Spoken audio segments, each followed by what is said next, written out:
All right, we're live now. I think we're live on all these platforms. So, yeah. All right, guys. Good morning, good afternoon, good evening. Welcome to the Emir Sirdam show. A beautiful Wednesday from my side of the world. I hope you guys are having a wonderful day too already. Thank you so much, all of you that have joined the live. Already contributed to your likes and everything. Thank you so much for joining us. If it's your first time of joining us here, you're welcome. We come out here every day of the week, Monday through Thursdays, 10 p.m. Nigerian time, and we talk about the state of our nation. It's a pan-Nigerian platform where we give space for everybody. Every Tom, Dick, and Harry is allowed to come here and air your views without restrictions, without gagging, as long as you're sticking to facts and figures. You will always have a chance in those platforms. So thank you to all of you that have joined us. But before we start the show, as I always do, I try to set the ground rules and also try to encourage you guys that I call the first responders because right now there are very few people listening to the sound of my voice. Hopefully, as the show goes on, we get more people into the conversation and um, we get to have a more vibrant room, right? So I always tell you guys that start the show with me, please. You guys are the foundational building block of this show, and how this show will go, the energy this show will get, the traction this show will get, all lies on you guys' hands right now. So please, I want you guys, everyone listening to me, whatever platform you're tuned in currently from, to please share the live. If you're on X, if you're on YouTube, if you're watching me on TikTok or on Facebook, please share the live. Share the live on your WhatsApp stories. Copy the link. Take it to all your groups. Share to 10 or more people. Thank you so much, Obi, for present. I see you. That's what I want everybody to just look at your screen. You see someone doing right now. Share the live to 10 or more people, to your family groups, your everybody I know that is every Nigerian, because I don't even care. Every Nigerian needs to be in this room right now, because what we're about to discuss here, I think, is one of the most important conversations that will shape the future of our country going forward. Very important conversations will be had tonight here. I put up a tweet to just signify the conversation. So please, guys, I want everybody, please just take the next few seconds, next few minutes to share the live, repost the live, retweet the live, whatever platform you're using, whatever language you use on those platforms. Please, let's get this live trending tonight. Let's get this live trending tonight. And it comes with everybody being inclusive and contributing to making the live get viral as much as possible, especially on TikTok, because as I always say, the TikTok algorithm is a special one. It's a very interactive, symbiotic algorithm that you have to, as I'm giving, people are giving back, right? So that's why you see many people tell people tap, tap, tap, tap, tap, tap, tap, tap, tap. They give me lion, they give me this, and that's why I see people come out and Jones on the app. But on this platform, I try to make sure that this is not restricted to any of these giftings and anything. I'm just here strictly to see how we can use the platform and redirect the conversations. When you hear Nigerian TikTok, that there's actually platforms whereby they have sensible conversations, right? We don't mandate anything. The only thing that we mandate here, which is not compulsory, is if you buy into the vision, then you can do it. It's simply by power tapping the live, right? It's not mandatory. And also, I have to put this disclaimer also right now, because my brother when in Nigeria was one that made me. I never saw it from that angle, but I had to do it because Nigerians, how we reason as the people is that when somebody is doing something, we always tend to look for the value in it. What is Saddam gaining by telling us to like this life? Because he's saying not to like this life, maybe he's getting something. So I will not do it. We have that natural instinct to do not to do what they say we should do, right? It is natural with Nigerians. And many people see from the angle of gain. Please, I have to just put it out there. When I say tap and power tap the life, it's not TikTok is not going to turn your likes to money and give me, please. No, no, no, no, no, no, no. If you don't want me to be eating from here, I'm not eating from the platform before. So the only way that I can gain something from TikTok live is if people choose to gift me, which is not mandatory on my platform. If you enjoy what we're doing here, you choose to gift. I am open-handed to receiving your gifts, right? But please, why I always say people like this live is because the way the TikTok algorithm works is a way that the more likes the more likes and activities that comes out from this live, the more TikTok rank us up the daily rankings. If you look at the top of your screen, the top of your screen to the right, I think from my side to the right, you see where the right daily ranking. You see, then you might see where we're ranked now. I don't even know where we're ranked right now, but that's how you grow up the ladder on TikTok, right? And the more likes this, okay, we're in D1, top 20%, while the top 20% of League D1. There was a time we used to be at up to League A, but we stopped. I stopped my life for close to like 9 months, so we have to fall back to the League D1. They have to relegate us back to D1. So we're going back again from D7. We're not back up to D1. So it's a consistent, with more consistency, with more growth comes the life. So why you like the life is simply means that TikTok see that something's happening here, and the algorithm picks up this live and push us up the FYP. So if people just jump in their TikTok right now and are scrolling through the FYP, they'll just see this live pop up there because you guys are giving the live the energy it deserves. So that's why I push you guys. Please do not just get caught up in the conversations. Do not just get caught up in enjoying what people are saying here, getting inspiration and everything. It is good. That's the most important thing. But also remember that your 1 like, your 10 likes, your 100 likes, your 1 million likes, as the case may be, will help this live get bigger. And just notice that the more you like the live, the more people come into the room. Just check it. It's just plain TikTok mathematics, right? So thank you guys. I hope I've explained that enough. Yesterday on our show, it was a very wonderful show. If you're here yesterday, you understand the conversations we had yesterday. And I ended up the show saying, because I've been in talk with a couple of our people on social media that have been reaching out to me. When I came back on social media after my break, after I had to sit back because I was so invested in the last general elections, I mentally, financially, physically, I was drained in every aspect of my life. I had to give I nearly broke down. But in that season of breaking down, that season where I went offline, I asked myself questions. I asked, where did we get it wrong? What can we do going forward? The scenarios of 2023 and 2027 are totally different. It is more difficult now because the person in power right now is an incumbent and is more desperate. So it's a different ball game right now. So I was asking myself, what can we do? What is the fighting chance of Nigerians? What is the possibility that we can? I asked myself all these basic questions before coming back, and I was like, okay, coming back now, I'm not going to come back and lie to Nigerians or come to sell false hope to Nigerians. I'm going to come back and I'm going to tell Nigerians the truth as it seems from my heart, from my spirit. I might not be right.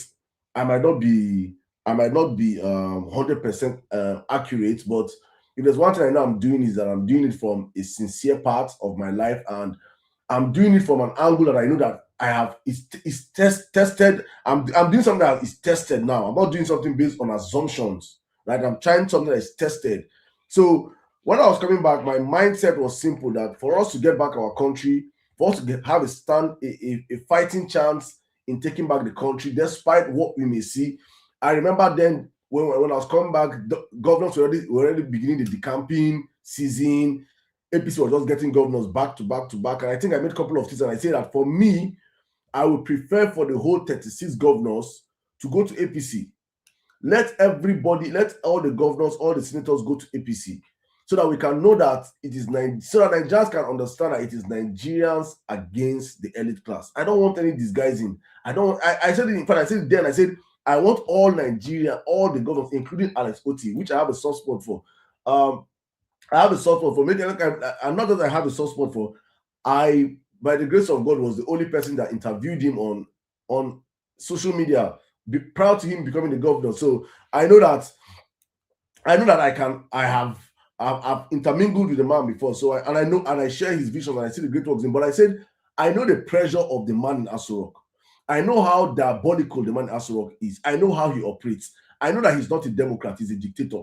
I know that when he wants something, he gets something. I know that the moment there was a court case that was being decided, that was meant to decide the fate of the governors in the first term, I know that every governor that survived that court case of the election court tribunal cases, all of them went to sign an oath. All of them went to kiss the ring that you are going to deliver Tinubu in 2027. I knew that from beginning. That was already what I knew. So even inclusive of Alex Oti, why probably he did not come out, or why he never changed party. Probably he knows that his state is a very volatile state and the state cannot accept APC. So probably he's like, I'm going to just stay in my party and I'm not going to interfere in your affairs. Don't interfere in my affairs. Just allow me rule my country. Allow me work, right? And that's what I believe was his agreement. But I wanted Nigerians to understand that if we really want to change our country, we must understand that it is not, it is a class battle.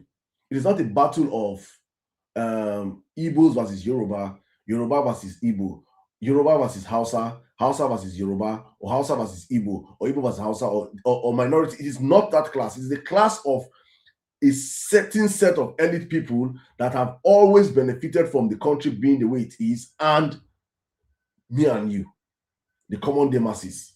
That is the battle that we have. So they up there understand this, and so they know that we that are down here, as the pawns that we are always distracted through all these primordial sentiments: tribe, religion, affiliation, attachment, agenda. They know these things, so all they do is to come in and muddy those waters and know that when you place it left, right, and center, Nigerians naturally will fall for this agenda. They understand these things, and I do understand it too, but I wish many Nigerians understood it, but many Nigerians do not, because I say it all the time that the moment you mention the person's tribe or religion in Nigeria, even a professor that has spent 50, 60 years in university loses his ability to think and defend tribe or religion first, before even coming to, okay, me mentioning my tribe, what did you say? His first instinct is to defend tribe. No, you all came into this world not knowing that you're going to be whatever you are. I am always I first of all talk humanity first. So that's why most times because why are you from? I say, you know, I'm a Nigerian, and as a Nigerian, I will always speak as a Nigerian. I don't care where you're from. By the privilege of God, I have lived across the different geopolitical zones in the country. I've visited over 30-something states in Nigeria.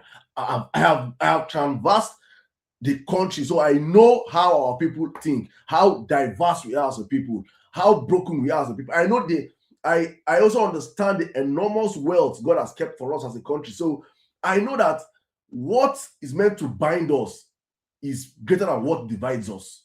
I know that what is meant to uplift us is greater than what is keeping us down. I know these things. So that is why I've always been on my own, trying to shout and tell people, see, do not put your mind on these things that divide us. Do not put your mind on these distractions they want you to put on. Let us find a way out.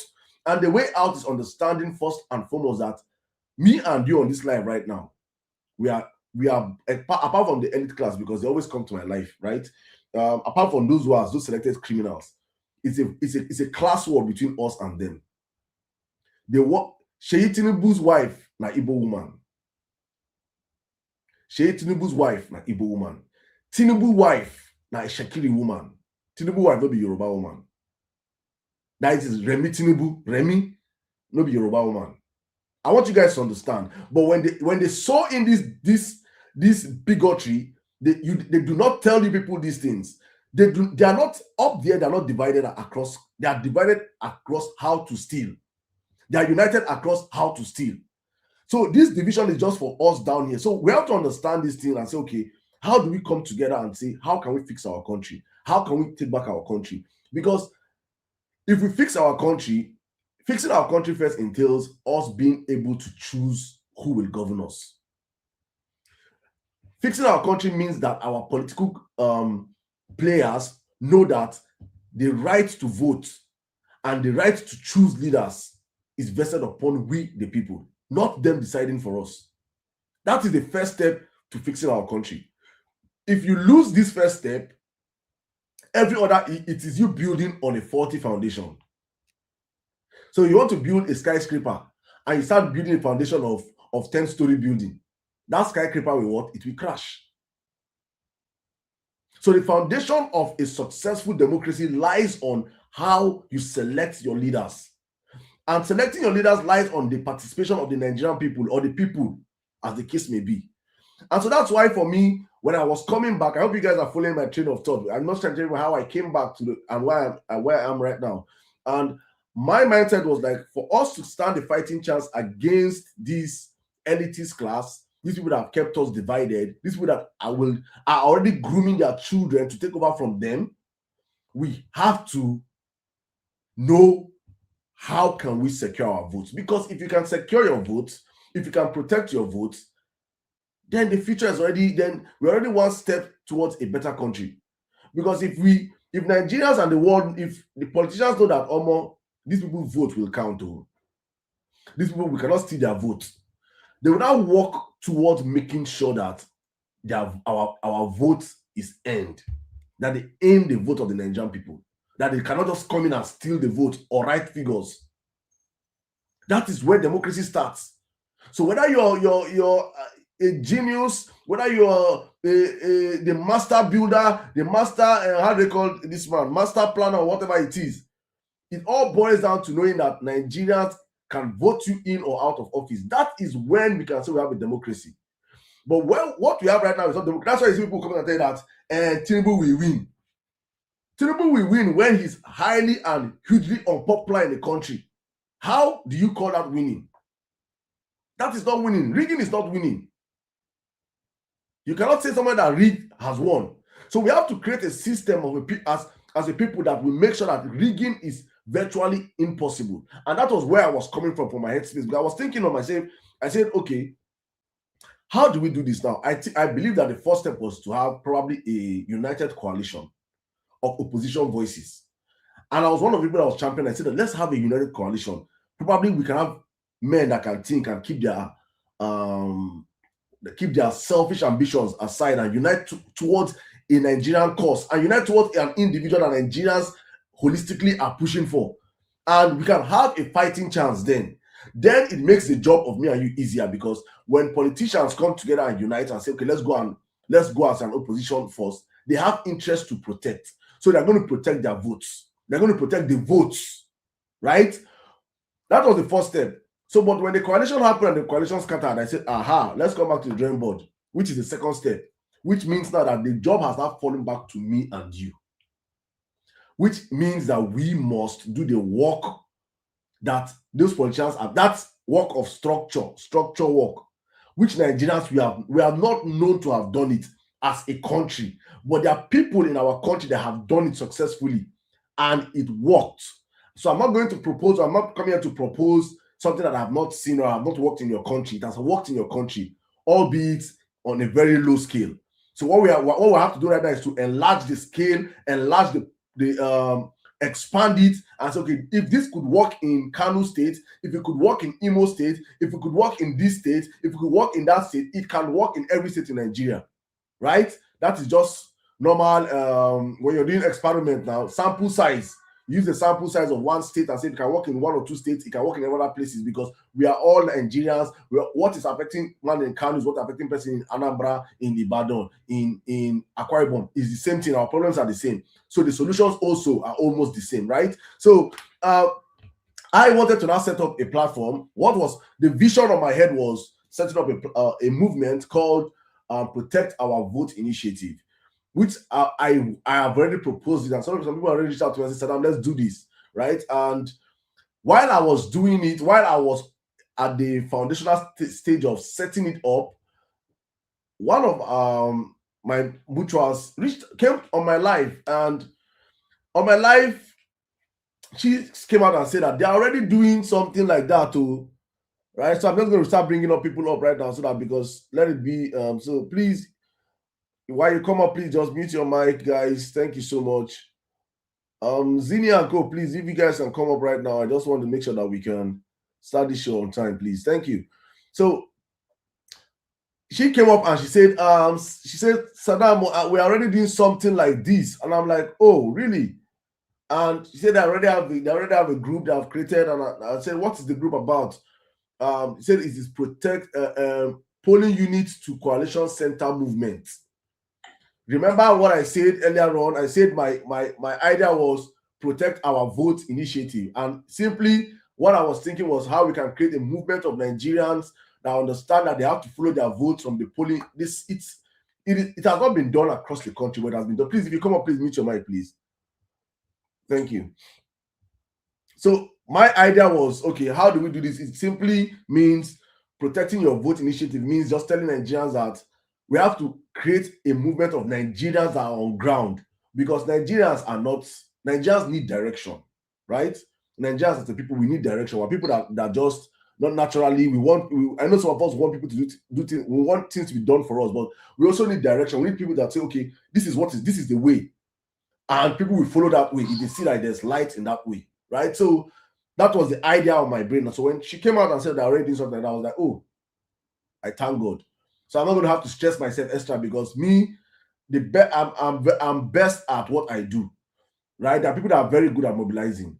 There are people that are very good at strategies. There are people that everybody know their gift and calling. So when I saw them, they were doing something, I was like, this is the best thing for me. So I just told the people that were reaching out to me, Salam says, I said, please reach out to these people and you can join them. I actually joined the group and I'm monitoring from outside, seeing what is happening. And I think it's almost the right time to bring it out for Nigerians to hear and see and understand the purpose of this group and what they have to do and what we collectively have to do. Every Nigerian that is crying, shouting, how can we protect our votes? How can we, how can Peter Obi, because they don't know how can Peter Obi protect our votes? How can this, how can that? This is the time for you to understand what has to be done, right? Everybody has to understand that protection of vote is not a one-man thing. What we will not do going into the next elections is I said it, is to have videos or able-bodied men and women go to vote in election day, not ready and prepared to vote and protect their votes, or come out with cameras showing us videos. We'll see videos on social media. 5 thugs wey smoke igbo come and scatter our polling unit. Now so our polling unit they scatter. No. If we see any video like that, we will massively report your hand, make them block that handle, because you probably do not understand the assignment. If you're not ready to protect your vote, do not even come out and vote. Not even come out and waste anybody's time. We have this, and this is the messaging that a movement like this that has been formed is meant to take to the grassroots. That's exactly what I believe this movement should be all about. So I want them to come out here tonight and share their vision and share what they are planning, what they are doing for Nigerians here. I just have to create a preamble for you guys to understand what we'll be having to do on the show. Most of them are already up here as speakers already. But before I jump into them and open the floor, I want to please push everybody. I have dropped enough preamble for how today's conversation should be, so you guys understand how important this live should be and why we should have hundreds and thousands of Nigerians on this live right about now listening. So please, I'm going to beg you guys one more time, take the next few minutes, next few seconds, and share this live again. Please, everybody share the live. Just whatever platform you are, take it to your, copy the link, go to your WhatsApp stories, go to your X account, go to your Facebook page, post it. Facebookers, share this live, please.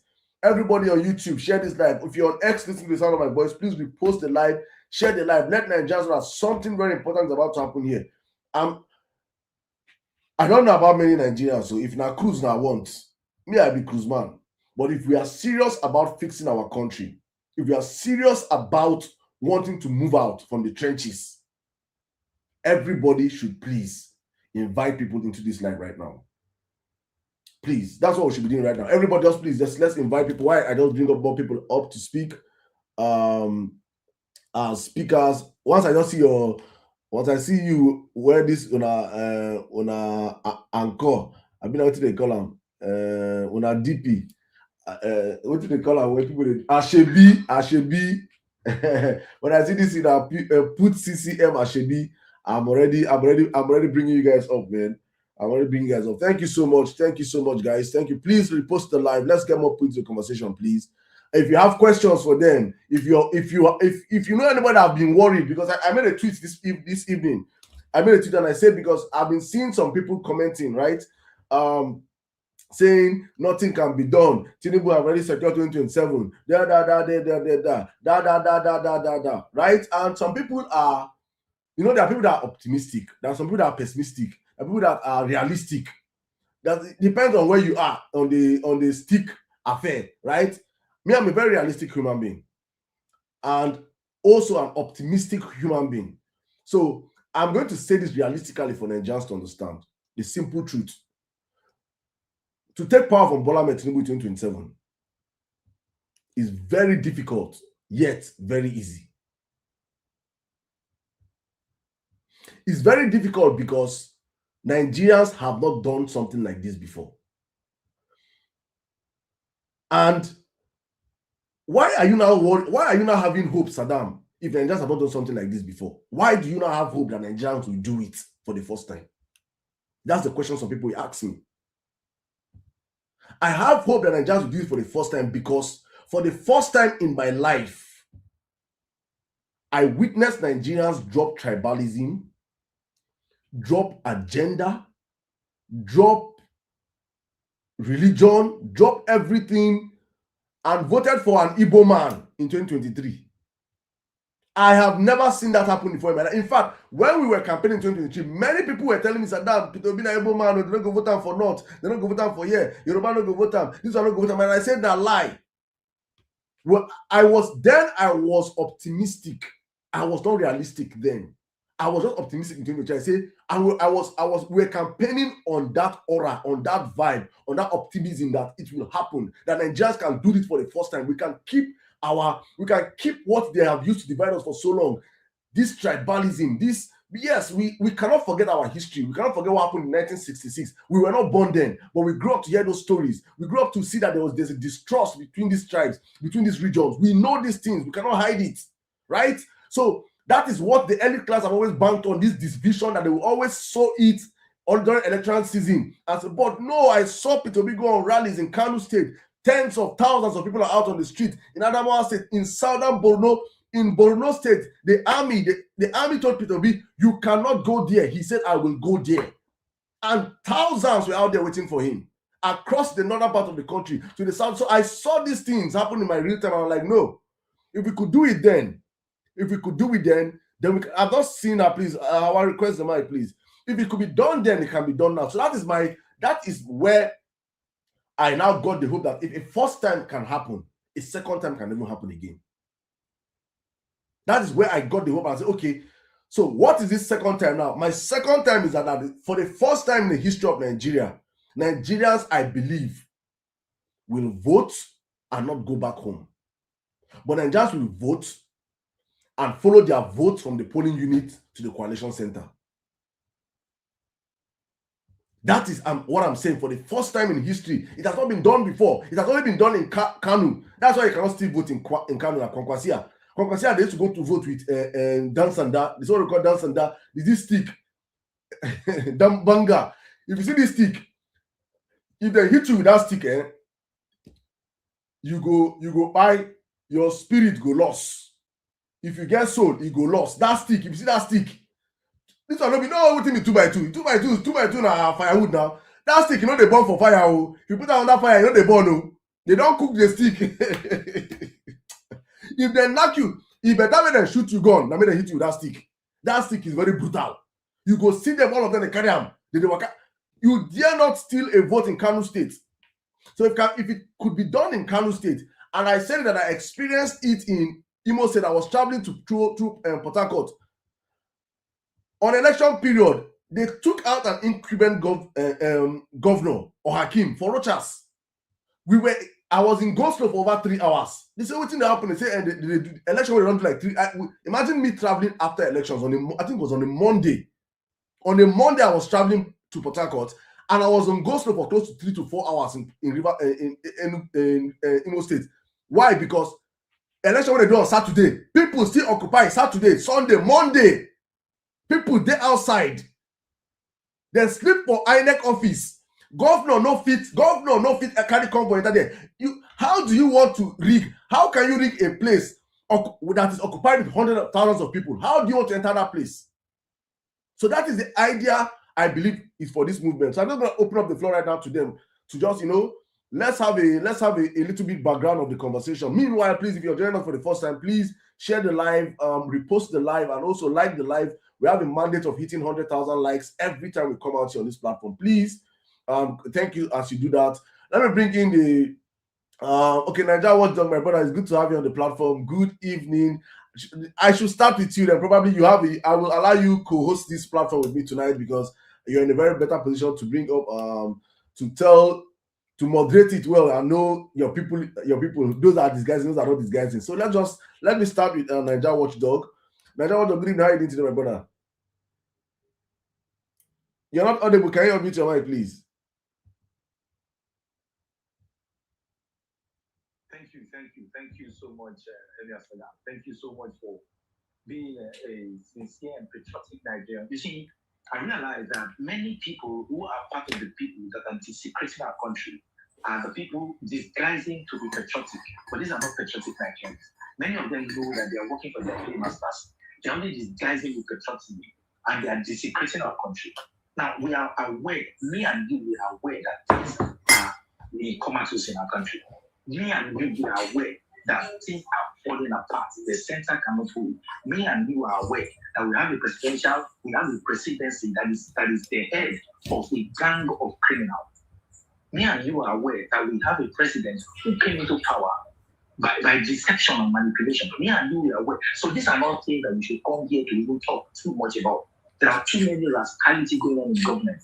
There are too many criminals in power. There are too many things that we should be talking about. But I'm just going to leave all that right now. Let's focus on why we're here. The reason why we are here is to come and market the products to you.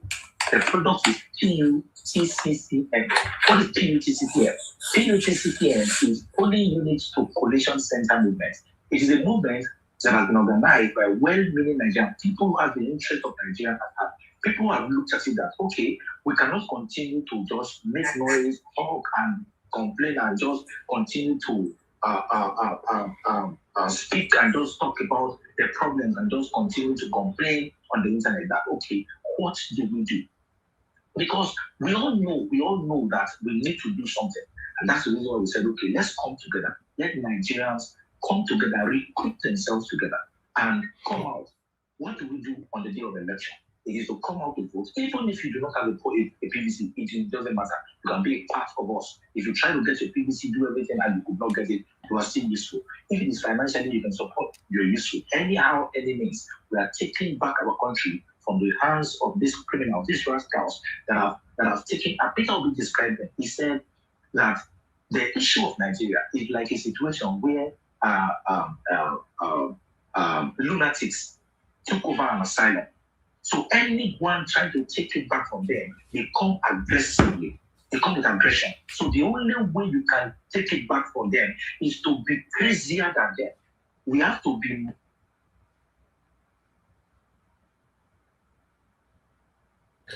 Okay. Is it me? Sorry, please. On Facebook, I understand. We're going to work on the sound right now. And also, Nigeria Watchdog, please wait when you come back. Yeah, he's frozen. He's frozen.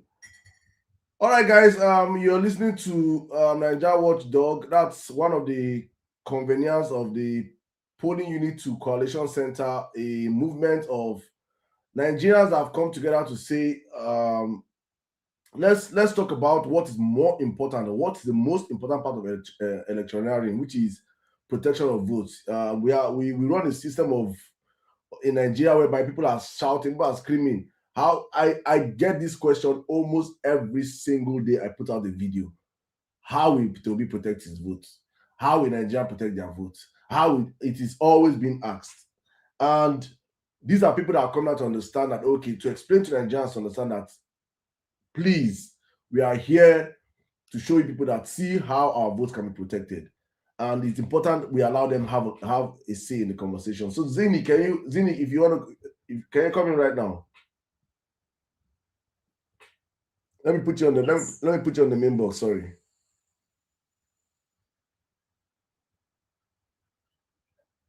All right, go on, Zini. Please test your mic. Let's see. All right, can you hear me? Oh, perfectly, my sister. Go on, shoot. Good evening. I'm sorry I can't actually go on video. That's fine. As usual. So, good evening, everybody. Sirdam, thank you for having us here. It's actually always a pleasure to be on your live. It's always educating. Like, we get to hear a lot of things from everybody, and to see that Nigerians are already tired. Like, a lot of people are tired. The whole thing that is happening is already tiring. It gets to a point where I'm even scared to come online. Like, maybe especially areas like Twitter. I'm scared to open up Twitter because it's like, from one bad news to another bad news. You can't even for once like scroll and you see one good news. The good news you'll be seeing is not even good news. Maybe an international news that's talking about football or so. Every news about Nigeria is one negative vibe to another negative vibe. I just get so tired. I had to have, like, most times I hardly go on Twitter because of the whole it's just too much. But starting from where my brother stopped, that's Nigeria Watch. Okay, here, Nigeria, would you want to take over? I can switch back. Okay. Let me complete what I'm saying. So Naija, people are complaining about your audio. The audio is low. I don't know if you can speak to your phone directly. okay, maybe I'll do without my earpiece. That will be perfect, please, because from other platforms, I'm getting information that your sound is slow. So we can just get perfect connection. Well, meanwhile, guys, please keep on tapping the live and Naija. I don't know if it is better now. No. It's still a little bit low. Is it okay now? Are you? All right. Naija. Okay now? Yeah, good. I think it's good now. Oh, okay. Perfect. It's better now. Okay, thank you. So, like I was saying, so we've gotten to a point where Nigerians have had it enough. So we have said it is time for us to take back our country. We've realized that these guys, they strategize every means possible. When you see them talk on platforms, when you see them talk on comment sections, when you see them respond to, during conversations, you realize that these guys are very, very confident that the next 2027 presidential election, the only way they can come back is to rig the election. From all indications, you see them having the governors, having the senators, buying everybody, spending money on buses and everything. These guys are not concerned about our country that is being ravaged by insecurity, by criminals.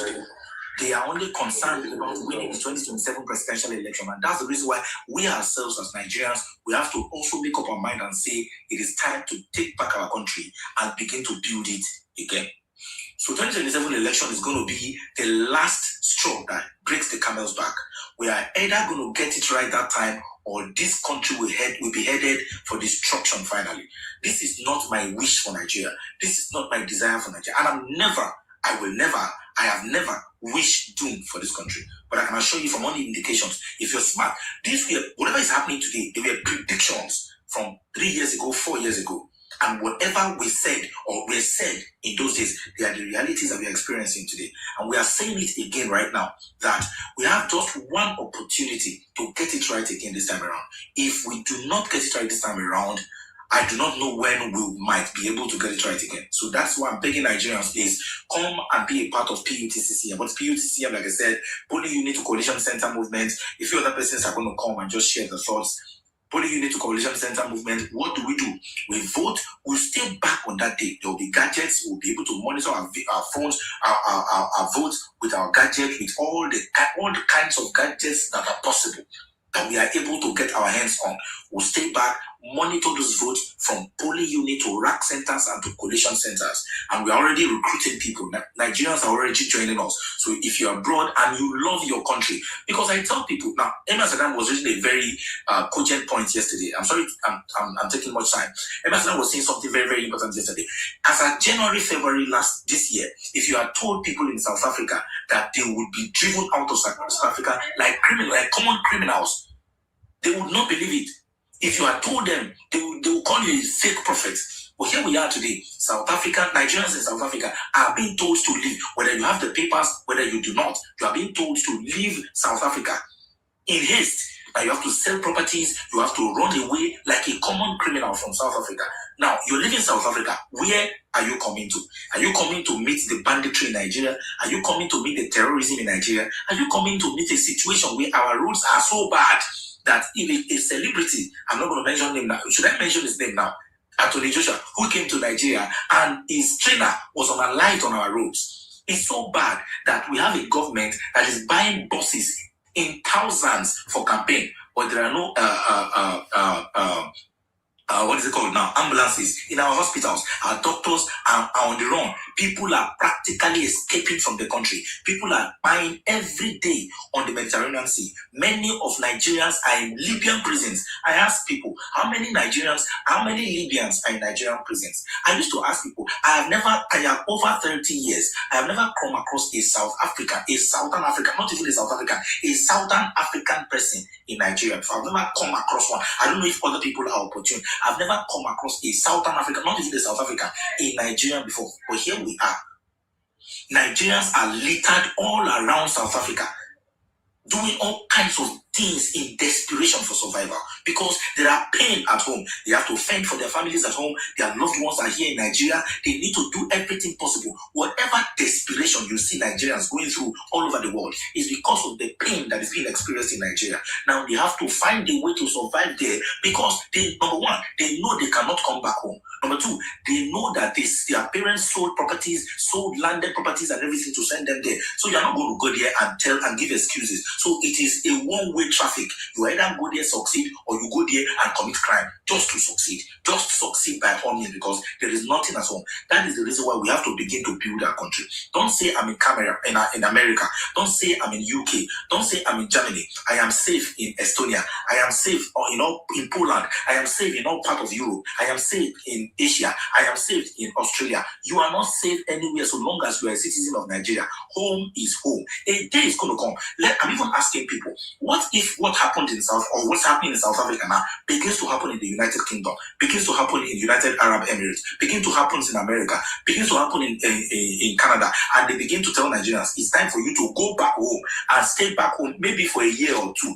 Then we will recall you. Just imagine coming to live in Nigeria with your family for the very first time for 1 or 2 years. You know how traumatizing that's going to be. That's why I'm telling you, it's time for you to finance this movement. It's time for you to push back, talk to everybody. Emir Sirdam was saying yesterday, he said the problem is Nigerians do not know that we are all collectively in trouble in the hands of these politicians. These guys that we are fighting to defend on this platform. Dawda was here yesterday. He was defending these people, and you could see this guy making a mockery of Nigerians. They rub these things in our faces. They hurt us, make us go through pain, and they rub it on our faces like they know that we are actually helpless. And that's why we are calling on well-meaning Nigerians. It is time to take back our country. How do we do this? We will vote, we will stay back and monitor our votes to rack centers and collation centers with all our gadgets and our documents. This time around, we are not waiting for a lawyer to come and be our judge or our defender. We are not waiting for a judge to be at the mercy of a judge. We are coming out to say if we are not getting it right this time around, if it is to unalive every of us, you have to probably unalive every of us so that we will survive or make it this time around. And eventually, we are also going to be protecting APC votes.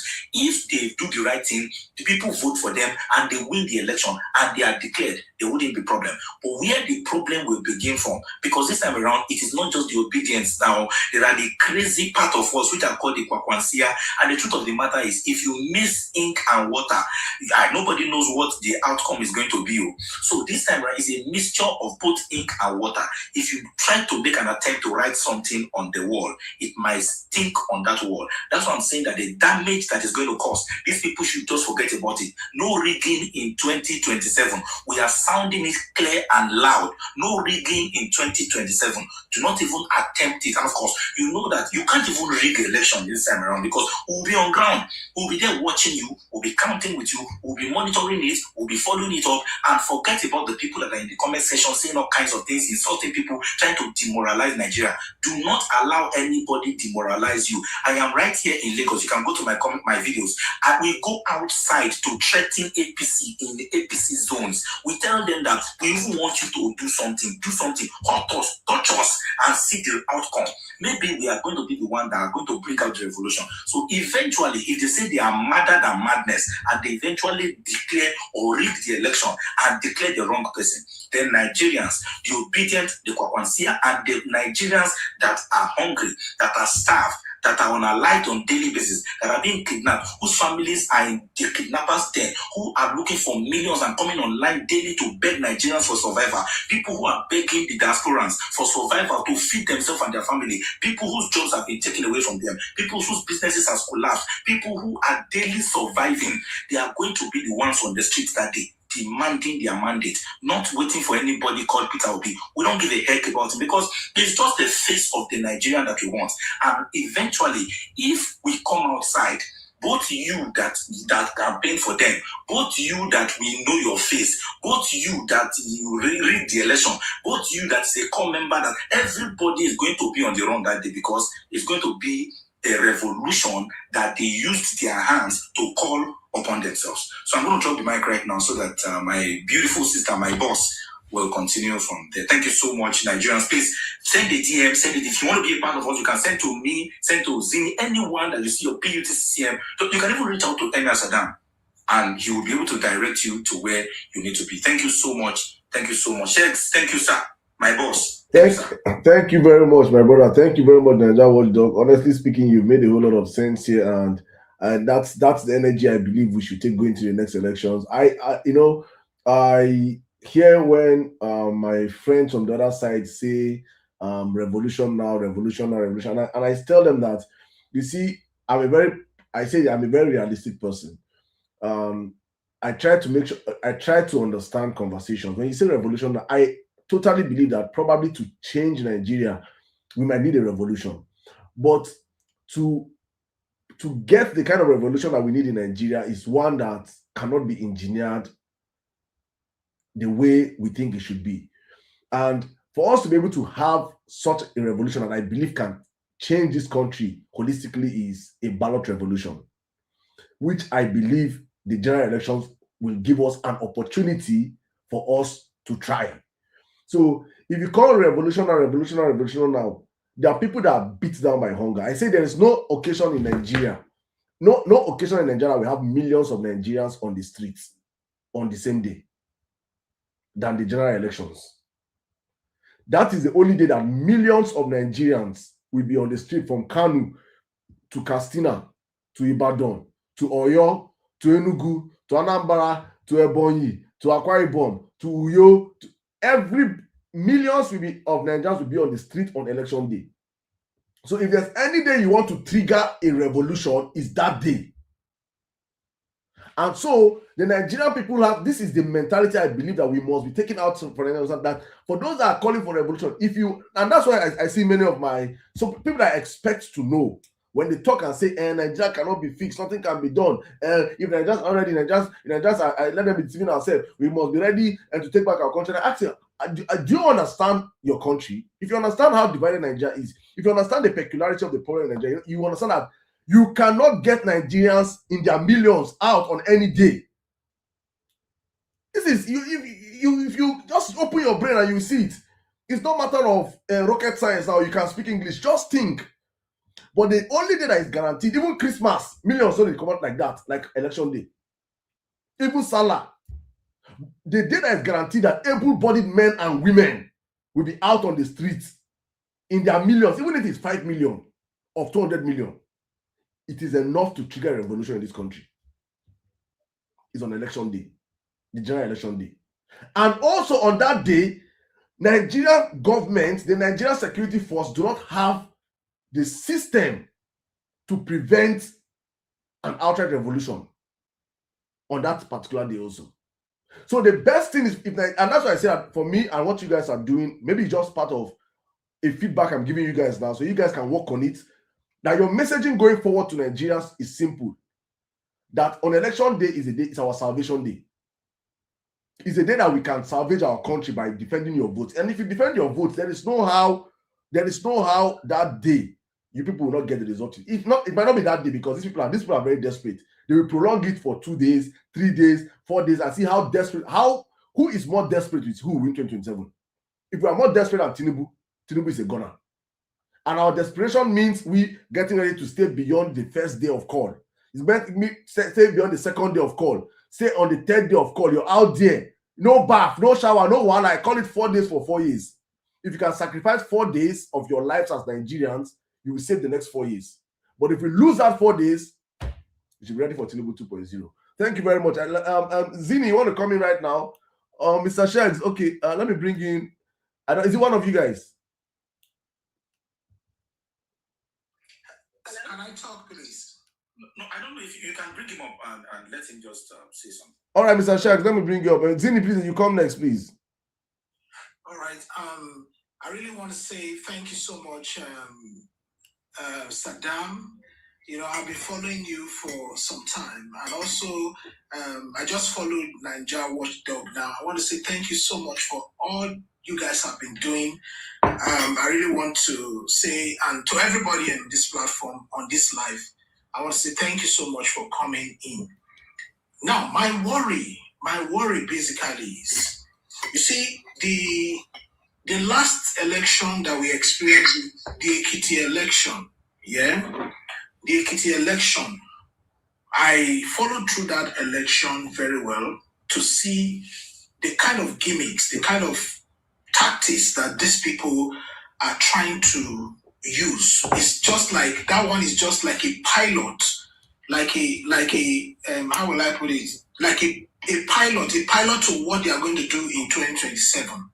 So I followed through and I discovered something that the police officers who are supposed to be the people to actually deploy order, they were the one that they first give a serious back break. How did they break their back? You know, you could see clearly in one of the video that Prince Isaac Fayoshe posted. I saw what they did. They brought a bag of money, right? So when they brought the bag of money, they first of all made sure that they settled those police officers and give them, like, they made them understand it's not bribe. Oh, you guys are here to do your work. Take this, take this, take this. And they collected it. Then that was when this vote buying and vote selling started. So the way they broke their back, it was because of the fact that they had collected the money. Now you that gave me money, and you are not the one doing the selling and buying of vote, you have indirectly shut me out. I can't even do anything. So you could see that the police officers, they were in the side of the people that are selling and buying the vote. Now, my question here, as we approach 2027 election, because we can't do these things by ourselves. We have to also, the way we are looking at the people who are going to snatch boxes, who are going to be the one to distort the election and all that. We also have to put the police officers or the security agencies that are going to be available, because a lot of them will be bought. A place like Edo State, for example, I can tell you categorically speaking that Monday Opewolo is ready to use the what do they call them? The police officers, the civil defense people, even the local vigilantes. Yeah, the vigilantes is ready to use them to do all the shenanigans they need to do. So what are the things that we're going to put in place to ensure that these people that are supposed to be working in our own protection are neither in our side nor their side? Because they have to be neutral. They have to be neutral here. And the being neutral is just that you look at people who are going to distort the election, people who are going to sell and buy election, you stop them. But when you have incumbent president or incumbent government in place, you find out that there's a way they always pull these people to themselves. All right. And settle them. So I don't know what are the plans that we have, because honestly, okay, let me Sheks, let me help you with this, right? So if you followed my Naija Watcher, please, you want to respond, or should I go first? No, I actually, Tinubu talked about teamship. I actually wanted, because I want Zini to come out as a special guest. All right, she's my Ogada's my boss on this movement. I wanted Enia to respond to him, because who is Enia? He should have been the one to respond. He's the accurate person to be able to respond. Who is that? Where is he? Enia, please, are you there? Humanity. 1 minute. I'm here. 1 minute. I'm going to bring you up, please. I'll clear the box and I'll bring you up now. Enia, please go on. All right, thank you very much.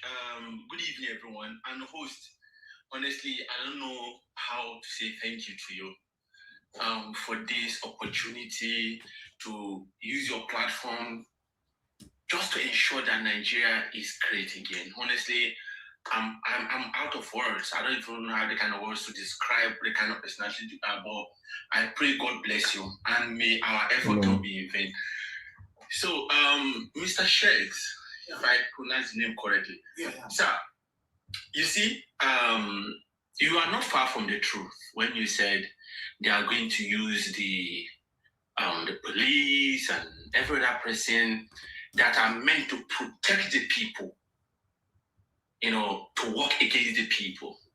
You see, this is a case where it's going to be a case where you are being pushed to the wall. When you are chasing a goat. Sorry, let me make an example with what happened to me when I was very much younger. You see, I was born and brought up in the north, and my mom had goats, rams, and everything. So there were some other ones that came into our compound. I was trying to chase this cow out of our house, our compound. Then it was running, but it got to a point where the cow was stuck. One small cow, it had more that strength than to just attack me back. You understand? Now, this is a scenario. We have been pushed to the wall.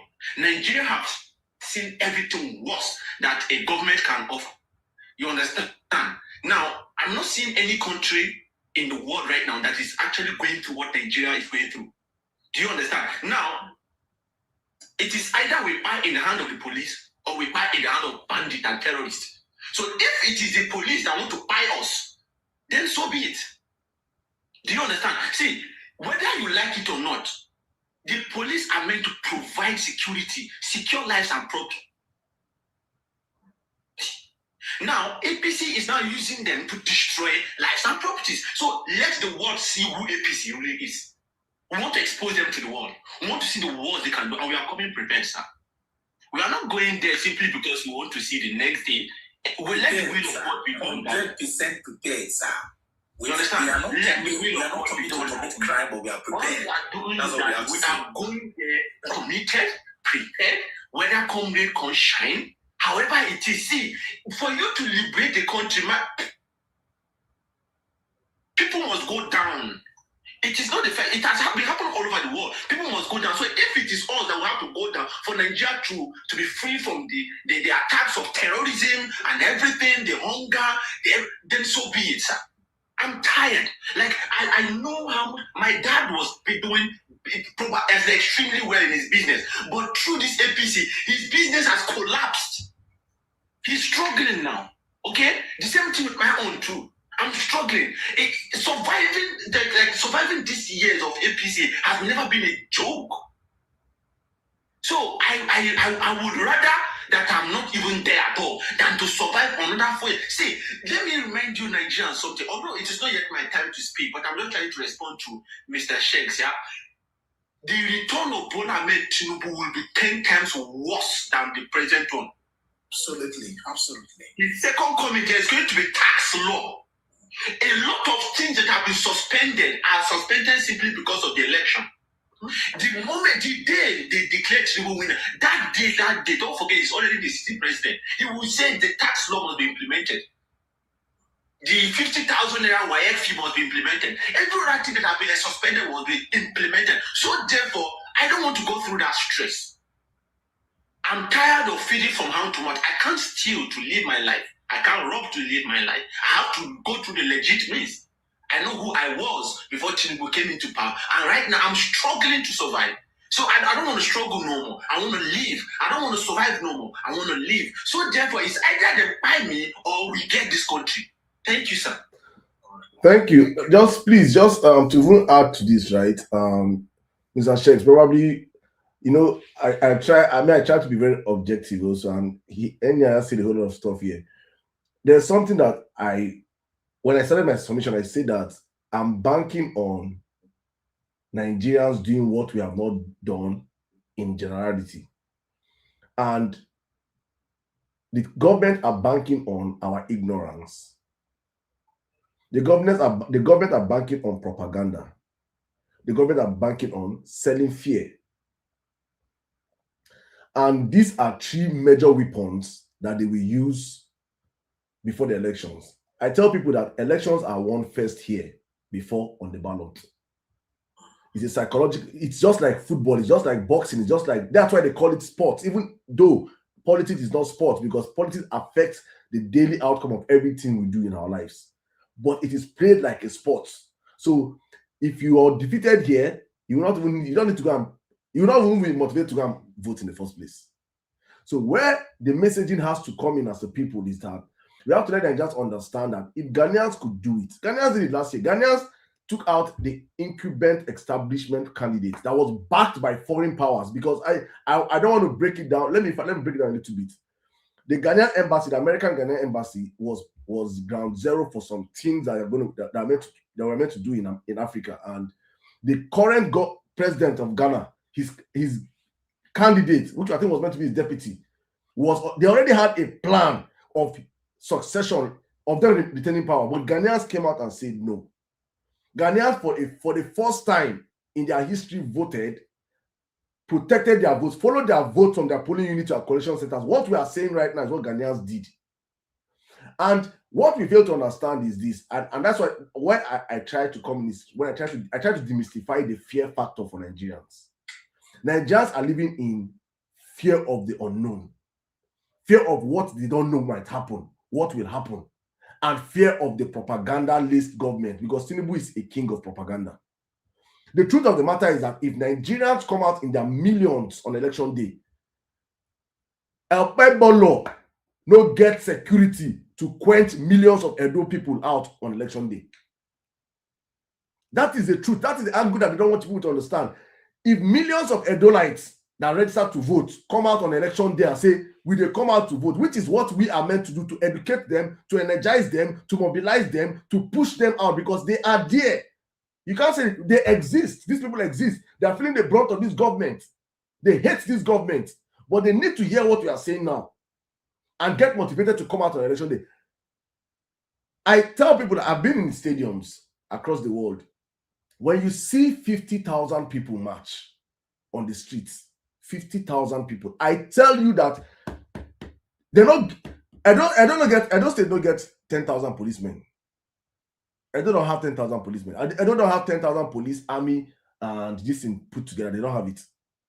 If 50,000 Edolites march to the coalition center, they know Opebolo will run away from Edo State. 50K.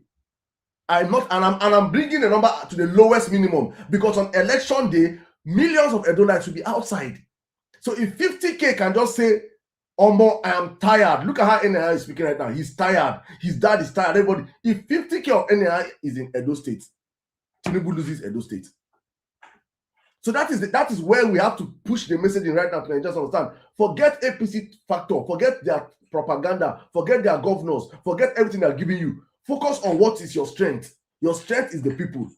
How do you wake the people up to understand the power they have? It's what that's why I said to take Tinubu out is difficult and very easy. It's very easy because he does not have the people. If Tinubu had the people, I would have said, no hope for us.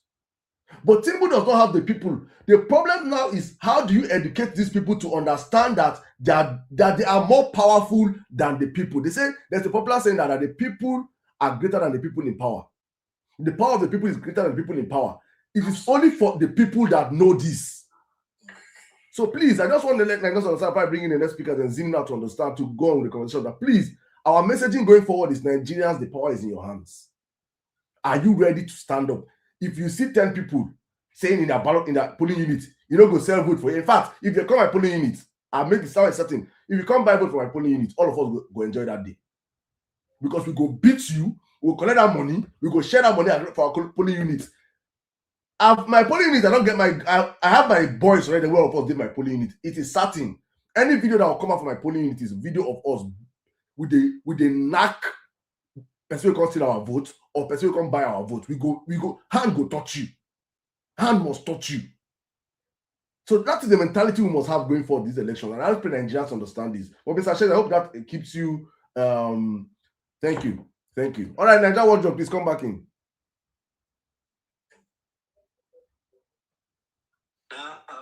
Little contribution to my brother here.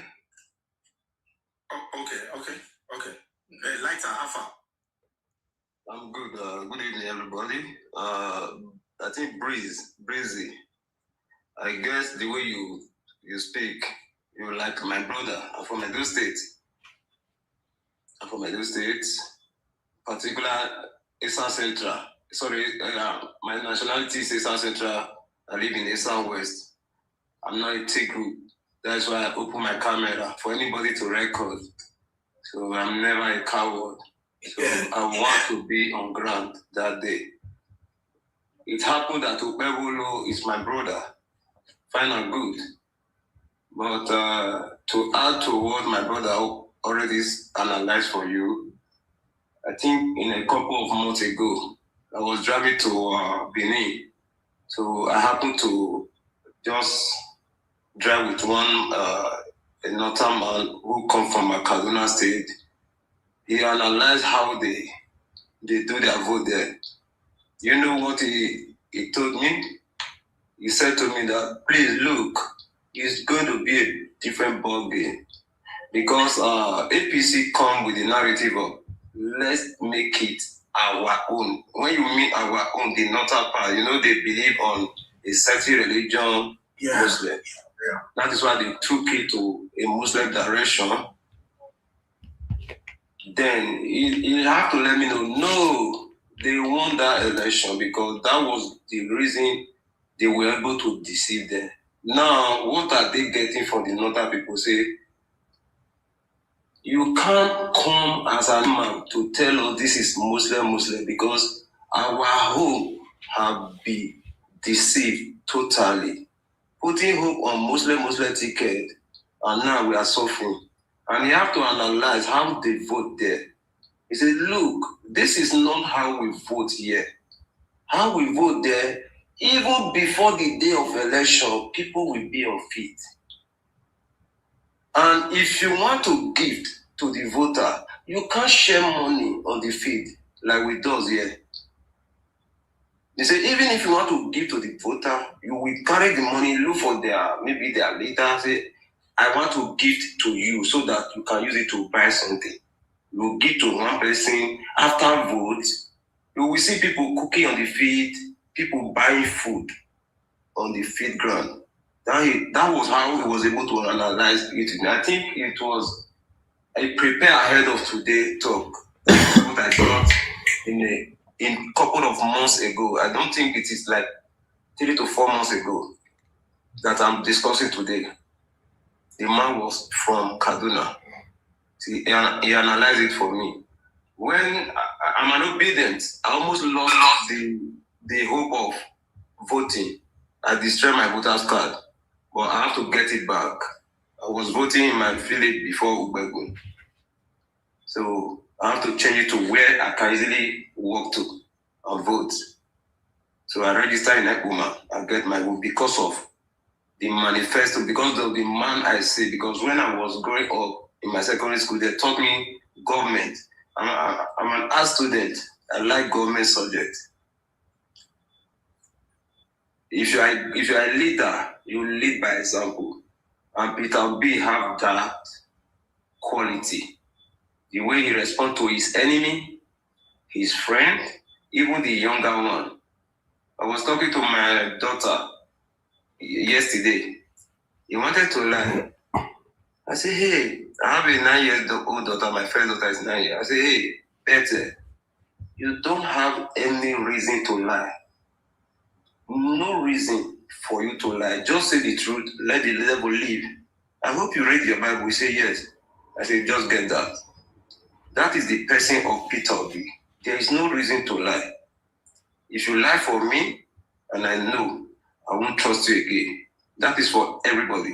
Even when I'm doing business with you, I won't trust you to that extent. So if we are going to vote, like my brother already said, we are more in number than the elites, than them in government seats. When we come out in number, even your bullet cannot finish everybody. Facts. At the same time. And if you are coming, you should come prepared. Because what they have, we also have it. It's just that we don't have the pew they hold.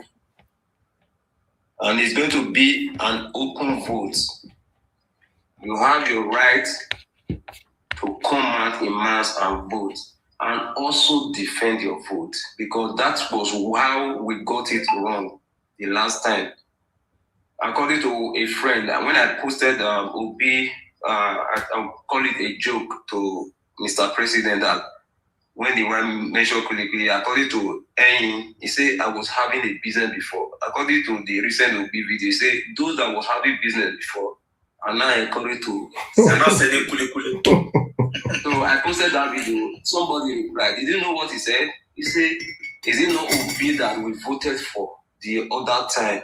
He could not defend our vote. I said, bro, I respect your opinion a lot. I said, well, I will agree with you. But on the other side, let me warn you for something. Did you see Obi when he was interview is as in, they suffer. I said, now me and you they suffer. If you think Mr. Peter Obi will defend your vote, my brother, you are joking. Even if Tinubu take the vote like he did before, me and you will be the one to suffer. To end it all, I know how many people have been unalive by the bandit or the kidnapper that ravaged my town. I live in Ebuma. I mean, living in Nigeria. I've never traveled before. It's not like a less to me. At least if I we are not like Dauda. We are at home. If I want to make it, I believe my country and we excel here. I know how many people that did not defend their vote. Some of them have been unalive because of the incapacity of our present system. Now the thing is coming down, hand is meeting them. Who is now giving us so that after we vote now, the thing will not come back again? Because what they did, what they know how to do better is ease your stress when it's coming to election date. Then after the election, they leave you behind. So please, if you are living Nigeria, please, if you are living in Nigeria, not the one that is campaigning abroad like Mr. Dauda. If you want me to pray your records for you, I will pray your records. Mr. Dauda is wanted. No, please. Let's don't make this about him, please. Let's be very serious here, please. He's just one person. Mr. Lighter, thank you very much. Mr. Lighter. Campaigning the other time with the tax law that have not been implemented. That means if your government come to power 2027, that tax law will be implemented, which is very nice. I don't know, I won't attack you. I'm not a bandit. I'm a good Nigerian who wants the vote to be counted. That is what I stand for. Thank you. So if you are in Nigeria, go and get your BPC, your primary responsibility. Make sure you get it. If you get it, make sure you come out in mass and vote. And when you vote, make sure you are ready to defend your children's future, your future ahead, because we are too young for them to be misled. Thank you, everybody. I will give the mic to. I don't think I even have any other submission. Thank you. Just Mr. Lighter, just 1 minute. Just thank you, please. I just want to just add something, just for future sake and for reference purposes. And why most people say every disappointment is a blessing. My greatest happiness in 2023 is what Mr. Peter Obi did by going to court. Because if Peter Obi did not go to court and you Nigerians did something, maybe hit the street or something happened, they will ask people that, why didn't you follow the electoral process to the end? Why didn't you go to court? That you would have won in court. Didn't he win his election in Anambra State in court? What happened? But right now, it is good it happened the way it happened. We have tested the Nigerian system.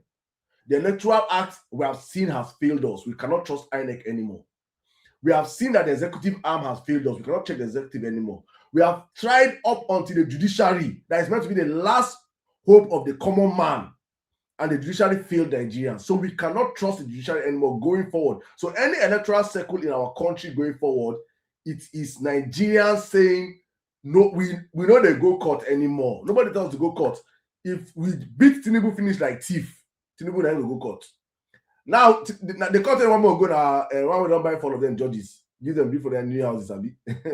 So this is the best thing that happened in 2023, that we've tested the system and we see the system have failed us. But Zini, come in right now, please. Thank you very much, Mr. Lighter. Thank you very much. Thank you so much. Thank you so much, Simon.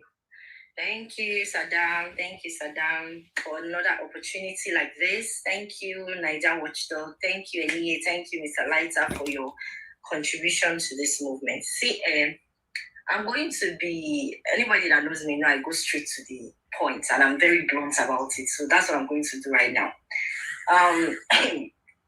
So in 2023, this Agbadorians, or like say Ron Noobs, or the supporters of APC and Tinubu mixed together, they told us that we are just 3 people tweeting in a room. Because I remember 2023, we were telling them that we go vote Peter Obi massively. That's what we were telling them. We will vote Obi mass and Obi will win.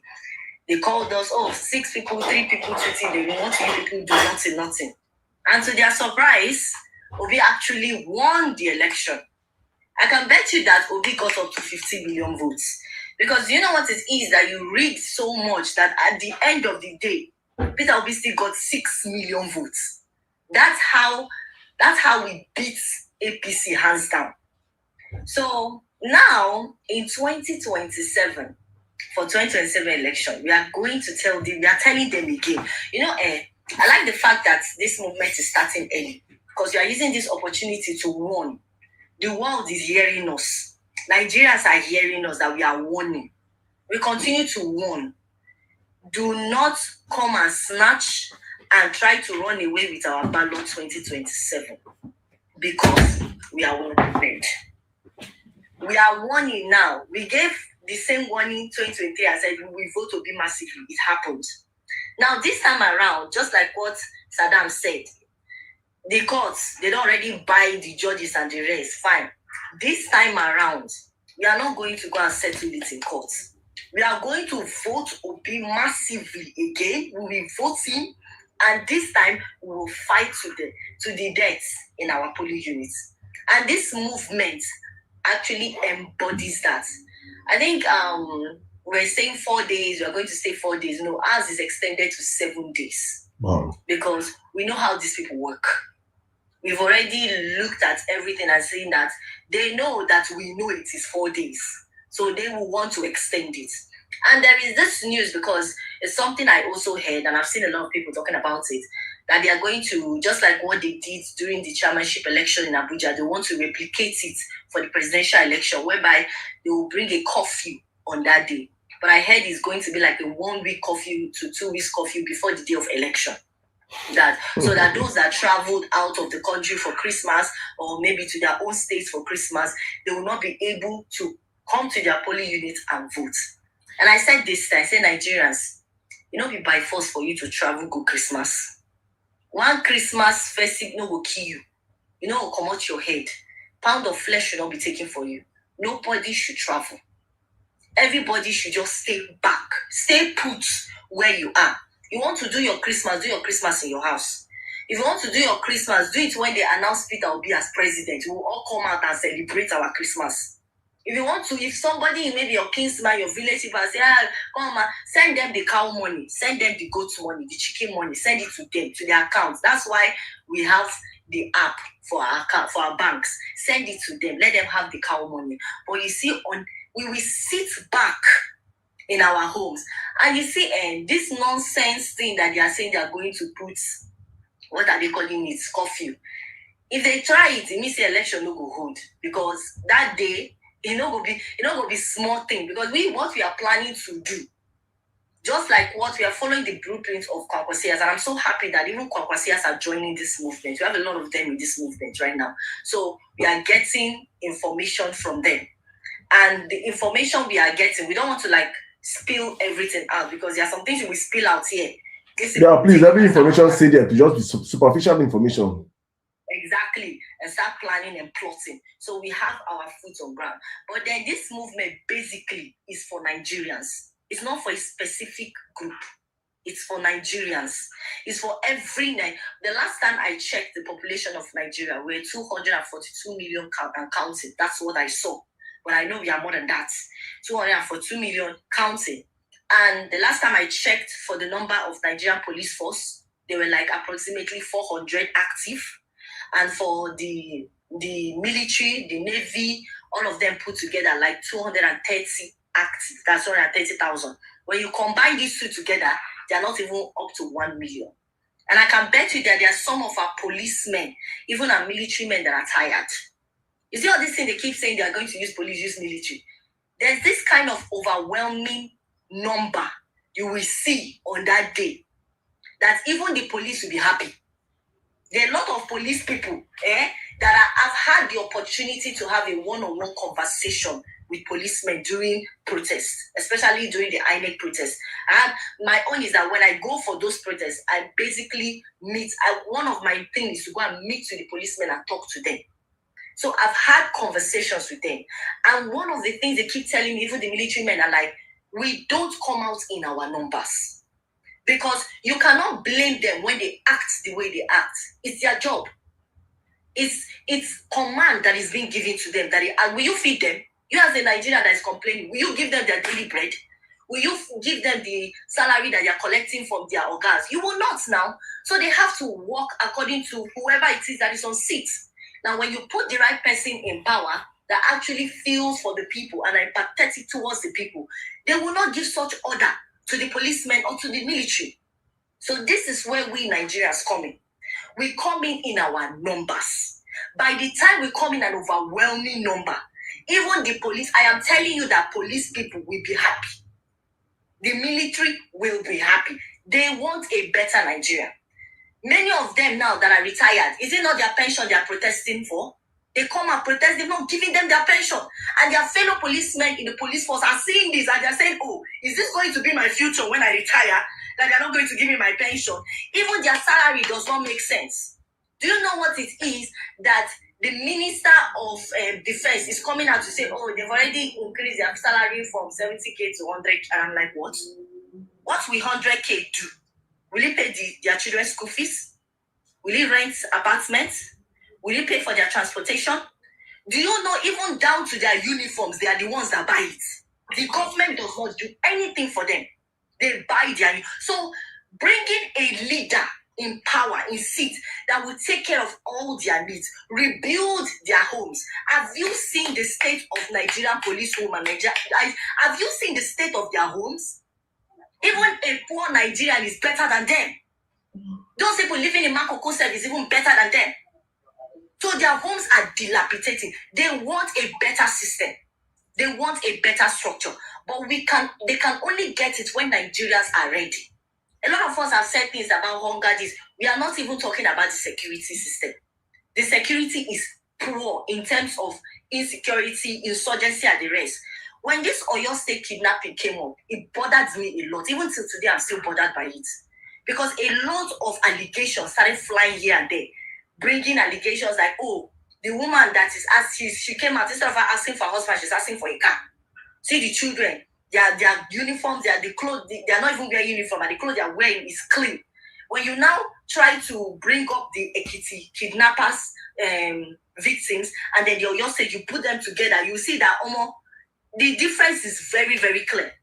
And when you're not getting all this information, what now start running through my head is, wait, if all these things they're saying is true, and fingers are pointing towards Tinubu and his APC cohorts, saying that they're the ones that planned this thing, my question will not be, so are you telling me that teacher was beheaded for collateral damage? Are you telling me that child that was unalive in their custody was for collateral damage? It means you as a Nigerian, you are not safe. In your state, you are not safe. One day, the president can have an issue with somebody that is trying to, campaign against him. And he can say, oh, send my people to go and kidnap everybody in that area. You can fall a victim. Your child can fall a victim just because they have a dispute or a feud. So we are not even safe. So Nigeria should understand that, you see, this security aspect, it's not good for us. Take away hunger. The insecurity is not good at all. You cannot travel from one state to another.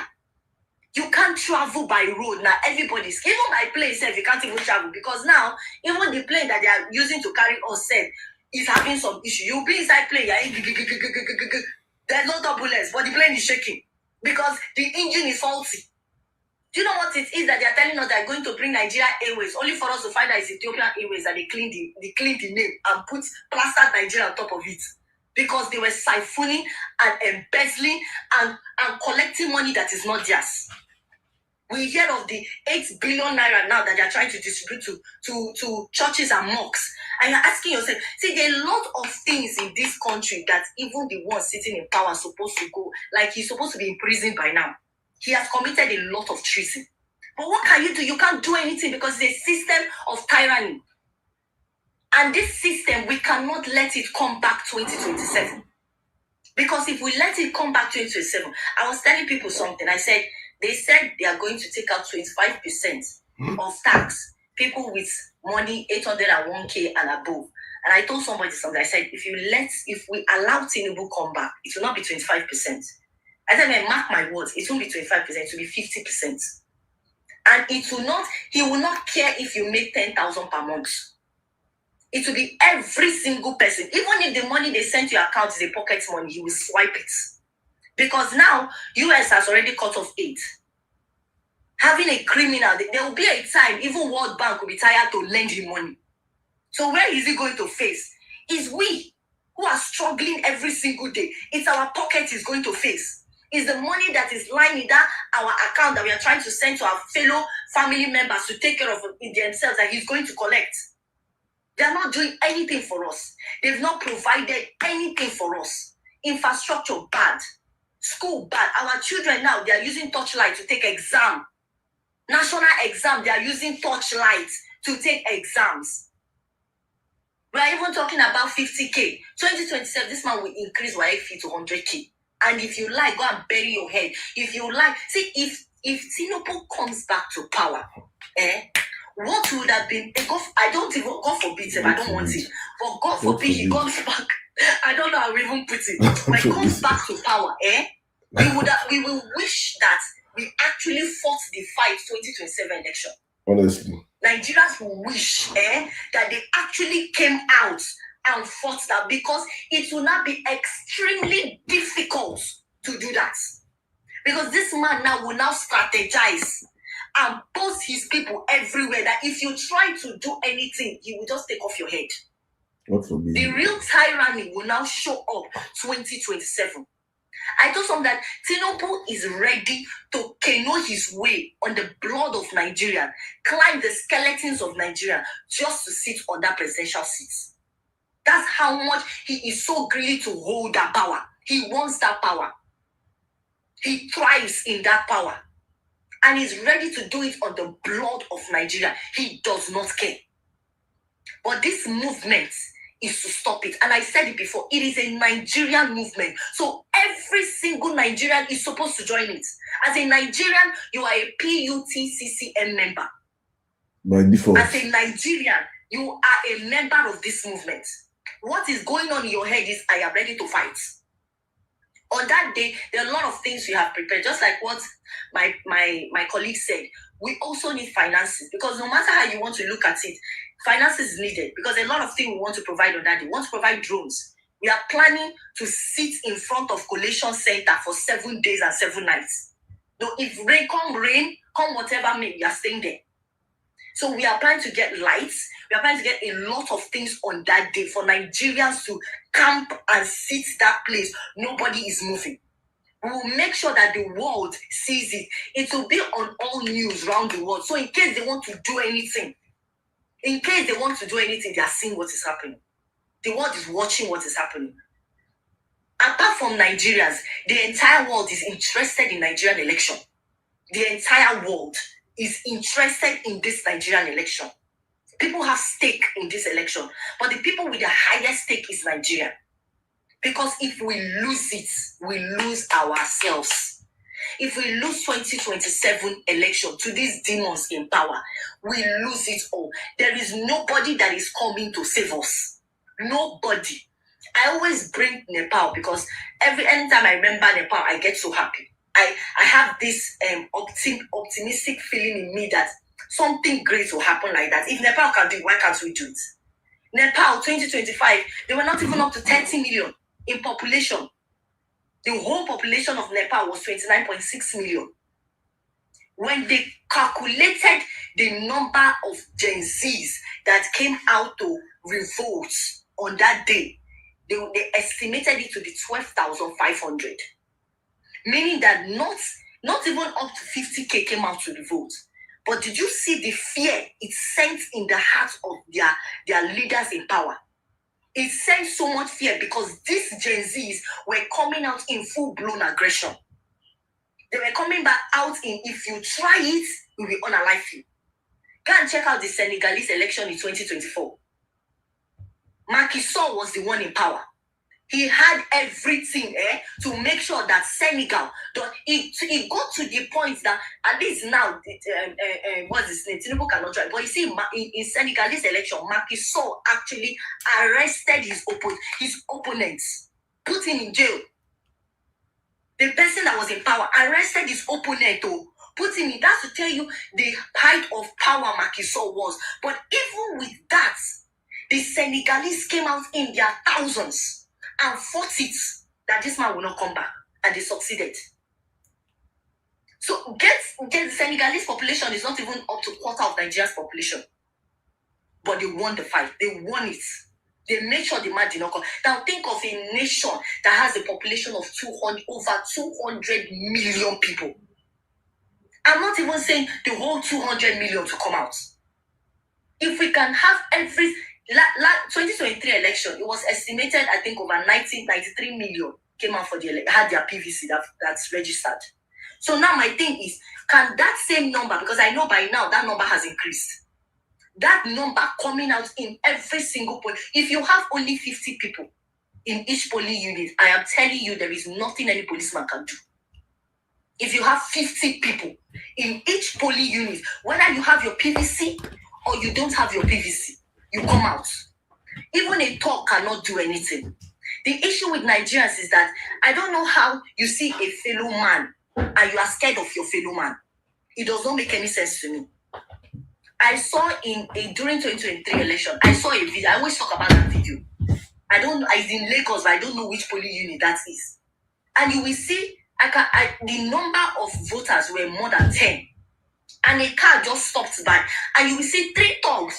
I'm telling you, these thugs were just 3. There were 3 thugs. They came out of the car, went to the ballot, pushed everything away, carried the ballot, and they left. And what annoyed me was that the over 10 people that was in that polling unit, they were like up to 5 to 6 men. And one man I could see clearly brought out his phone and was videoing it.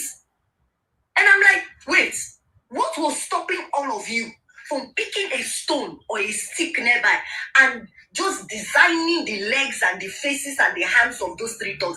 They were just 3 thugs. That's the issue with Nigeria now. It's like everything we want to social media it. Everybody brings out phone. This time around, it's not about who gets the best views. It's not about I want to go viral. Your viral should be that you videoed one of the thugs that you broke the teeth. So that when it goes viral, every other person in the polling unit will see it and say, okay, oh, this is how it is. Oh, okay, let's replicate the same thing in our polling unit. That should be the video that should go viral. When someone comes to snatch it, beat the person up, video when they are beating the person up. If you can make it live, let it go live. Let every other person start seeing it in their polling units. So everybody will understand and be like, okay, this is what we are going to do today. We are going to make sure that they don't go. I used to tell all these Tinubu talks, and I send it as a threat and a guarantee. I don't care what you want. I send it as a threat and a guarantee. There are 2 things that will happen to you guys. It's either on that day of election, you go and meet your creator, or you go and meet your doctor. Because you will not come to polling unit this time around and you say you want to come and snatch it. It's not possible. Those are the 2 things that will happen. One is your creator, the other is you. So you choose one, or you don't even come at all. You don't appear. Because when we said it 2023, you all thought we were lying. Now we are repeating it. This time we are not adding Jara to it. We are not telling people, come and read it. Actually, honestly speaking, I want them to come. I want these talks to come so that when we are done with one, every other person will see that we are not playing. This election, I call it a revolutionary election. It's not going to be a normal election. It's going to be an election of APC versus Nigerians. A lot of people used to get it wrong and say, oh, it is Peter Obi. Will Obi defend his vote? This is Peter Obi issue. At least the opposition, they are not doing anything. Oppositions are weak. And I'm looking at Nigerians and I'm like, wait, you are expecting men in their 60s, 70s, 50s to come and defend your vote? These people you are looking at are billionaires. So anything wakes up for Nigeria, they get one private jet if you take them out. There are a lot of people in other countries already. I see they are dignitaries. in countries that if anything happen in Nigeria today, they're ready to fly Peter Obi out. They recognize him wherever he goes to. Zinia, please, if you could just wrap up your thoughts a little bit, because I really want us to take people along, but go about just in a minute, please. Okay, I'll wrap it now. So you as a Nigerian, they already see you as a criminal because of the person in power. They say, show me your president and I will tell you who the people are. So that they already see Nigerians as a criminal. So if you do anyhow your own, Otilo is out. So at this point, please, Nigerians, like I said, every Nigerian is a PUTCCM member. Please DM me to join. We need a lot of you. We need a lot of Nigerians. And we also would love it to see people who will also financially help, because we have a lot of things we are planning to put on ground on that day, and it needs financial support. So thank you, sir, Sirdam, for having me once again. All right, thank you very much, my sister. Thank you very much. Thank you, man. I think let me honestly, you spoke well. You said a whole lot of stuff here. Thank you so much. For me, I'm just going to say this in a very in the Nigerian way, right? Please, going forward, because you see, most of these people where they do Nigeria elections, I know that in seasons like this, when it comes to elections, it's all people always find avenue to talk about money and this. And I'm I try to not talk about finance when I come to having conversations with Nigerians, because I know Nigerians operate, right? So for me, all I tell people is simple. You don't even need to tell Nigerians need to see what is happening, and Nigerians will support you. Nigerians will ask. You don't even need to tell Nigerians will say, how can we come in? And if you need, and how I operate, because I know Nigerians very well. And whatever you do now, they will not ask you now. They'll ask you in 3 years' time. They will say 3 years' time from now, they'll say, that money when I go raise from that this thing, what do I and do? So what I tell people is simple. What you need, you state what you need. You need drones, you need flyers, you need these. People will volunteer to make those things and send to you people.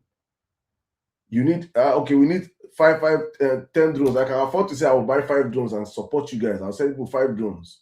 So don't give us money. I don't need your money. So that is, I'm just giving people this as a second hour. You go around speaking about this, because I tell you something for a certain that these satanic people in APC, what they will do to spoil whatever people are doing is they'll call people are trying to use this to cash out. They'll say people won't come go collect money. So tell Nigerians, we need people that will volunteer and give us 50,000 t-shirts. If I can make 5 t-shirts, I'll make 5 t-shirts, and you give me an address, I'll send it to you people. You need money for you need people that can give you spy glasses, 10 glasses. People will buy it and ship to you people. You need people that will give it. So when you it comes to election season like this, please put what you people need in terms of the material things you need. Not you need to buy pepper spray, you need to buy this, you need to buy that. These things people will not buy them and send to people, so that you don't give you people you don't water what you people want to do. Because I genuinely know that what you have to do and what people are doing is something that's very, very important. It's something that Nigerians will key into it, but do not allow the evil people, that is the children of the roasted corn, the children of sacrifice, the children that, I told you that yesterday I said some of these people, they used they could not conceive, so they gave some of them 2 kola nuts with dry gin and sacrifice them in water and say, I take them, and they turn them to children. And these people, their brain know they function well, so they will just break down every other thing you do, and just don't give them that room, please. I'm telling people, so going forward, when you just say, this is what we need, this is what we need, and people will support you. And when I promise you, because I've done this before, I know how it works. I know how Nigerians operate. I know Nigerians are coming back from last season. There's this trauma of finance and accountability, which I know how it is. So do not find yourself in that space, because it's in 2-3 years' time, you go begin to cry. You go say, Sirdam, tell me this thing. Thank you so much. Like, I love this advice. We'll definitely use this advice. Thank you so much. Thank you, but please stay with me, please. I know people might have questions I want to ask you. Like, you see one now. You see one where they sacrifice him. They use 3 kola nuts. See, I'm for there. Don't they talk about people? It's not for comment section. Say they won't cash out. That is how these people operate. And one seed of doubt sown can spoil a whole lot of things for people. But I have one of your colleagues here I don't know if Najam, what you want to direct the conversations on your people up here. Just let's know who's going to speak next, please. All right, thank you so much, and thank you so much. This is exceptional. I am very certain that the people from Facebook, from Instagram, from X are still contributing. Thank you so much. If you're watching us right now, all you need to do is come into Emir Sirdam Show, come to a TikTok account, follow him, and send him a DM that I am interested. Or probably you can just see, if you can view, you can see, just reach out to Emir Sirdam. If you reach out to Emir Sirdam, he knows what to do, how to direct you. I have people on YouTube already asking that people should, if they want to set, they want to help. I have people on YouTube saying that they don't mind support. People, I said, so just Nigerians want to see people start something. I'm starting that one. I have followers. I know my followers are people will want to help, but just let them see there's a light, there's something really happening on ground. And I want to say this also again because I wrote it down why Zino was saying, please, when I come to you. And I like practicality, right? On my life right now, I have few people here on this live, and all the people that you see with with the signature put CCCM are all Nigerians based in Nigeria. The people that are in the comment section that are working, that are children of the evil forest, children of the mommy water spirit, people that they sacrifice, APC supporters, they are all in diaspora. They're not there Nigeria. Those are they Nigeria, now they tell us, say, we will beat you. You did diaspora, tell us, say, you don't go walk. You know, say, I don't get sense. You know, say, Dauda and Sons, say, sense, no, they want to bring. People there, if you get mind, go back to Nigeria and tell them this, you're telling them. You don't get that mind. APC supporter. I'm not APC supporter. Though I'm not in Nigeria, but I'm not APC. No, Sherry, I'm not talking about you. No. I'm talking about those ones. Apart from you, all the other people up here. Two of them. Only two people. Two of them, Isaac and Dauda. Those ones are lost sheep. And then diaspora. They use grass cutter to do their naming ceremony. And then diaspora. Please, who's going next? Please, share Kaduna. All right. Kaduna Queen, please. Can we give the mic to Kaduna, please? Thank you. Mikey, please, we are sorry. You know, Emir Sirdam gave us today. So please bear with us. Thank you so much. Don't worry, the mic will still get to you. I trust Emir Sirdam. Thank you so much. So Mikey, now my co-coordinator for you. Okay.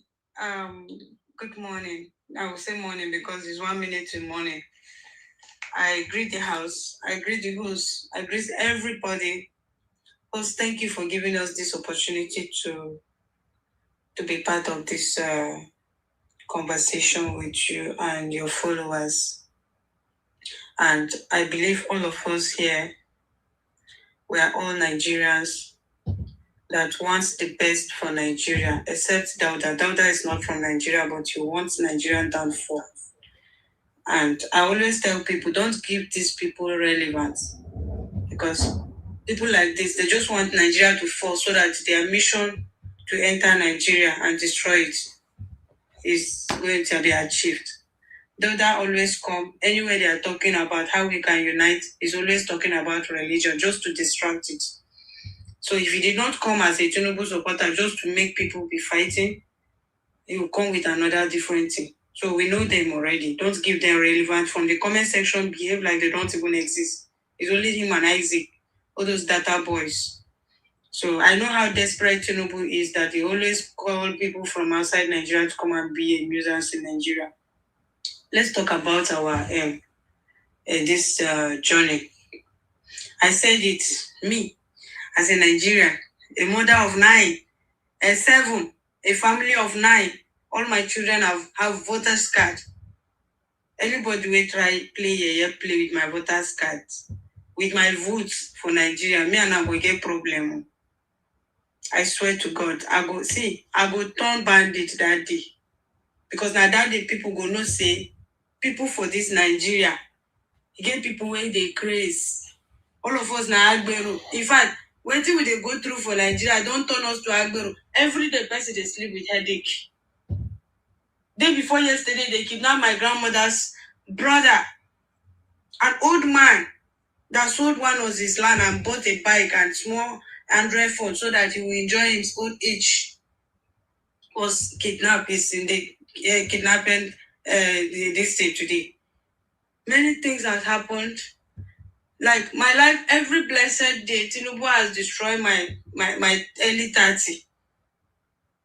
Tinubu have destroyed it. Like APC government have destroyed it. Anybody that is supporting this government is either that person is a bandit or is doing it because his father is in the government. And even his father is ashamed of himself to even market this kind of products. And I'm saying it every day. There was a day I came to live stream like this on TikTok. Now they cry. I see people in Plateau State that their brothers were unalive. They went to bury their people. In the burial ground there, they were doing mass burial. Bandits came there and attacked them. Even if you are not human being, you are not supposed to support evil. If you tell me that Tinubu has worked in my community, so water pass for my domot, I no go care me pass for another person domot again. Anyhow inhuman you are as a Nigerian, even if now only one community they own alive, this government did not answer them. You are not supposed to support this government.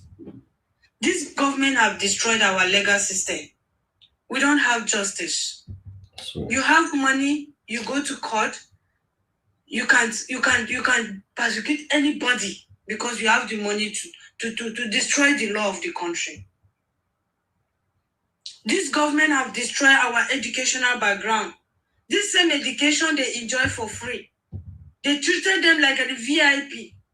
When they were children attending schools, they were being given milk free of charge. Free education. They treated them like the number one citizen that they're supposed to be. But it reached our turn. They didn't let our parents to enjoy this government. And we become parents, we did not enjoy this government. And our children must enjoy this government. In my time, Nigeria will be different. In my time, Nigeria must change. In my time, it's going to be a different thing. I say, even if it is my last breath, I will use to protect my vote in this country. I will do it. And what I want from Nigerians is this. Immediately they started making we started talking about politics, election. That was when they started bringing this tribalism of a thing. They started sponsoring people that will do this divide and rule. Immediately, they are doing that tribalism things in the north, between the west and the east. That was when they started it. The north, what did they use against us? They used the Christian against the Muslim. facts. The Muslim will come out and insult the Christians' God. The Christians now, they are sponsoring those both sides. They are sponsoring those both sides. The Muslim will come out and insult the Christian God. Then the one that called themselves that they are new converts will now come out and be insulting the Muslims. Which everybody know that Christianity does not give you the opportunity to even insult anybody that insults you. Many of us don't know. You will come and be supporting them. Yes, you are calling your God out. Yes, we have been taking this for a very long time. It is high time we stop it. We start attacking them back. Those are agents of darkness. People that doesn't want Nigeria to be good. They are being paid behind the corner. Go and check the people that are doing tribalism. Many of them are being paid to do that. Imagine I went to a live stream, I saw an Igbo Yoruba man, the way they were sitting there insulting an Igbo man. Insulting the whole Igbo. I look at the hatred, it was so strong that I've never seen that this kind of thing has existed before in Nigeria. I stayed in the Igbo land. I stayed in the South. I traveled around Nigeria. I know how lovable everybody was towards me. Then why now that the election is about to start? That is when the hatred started. These people are doing divide and rule.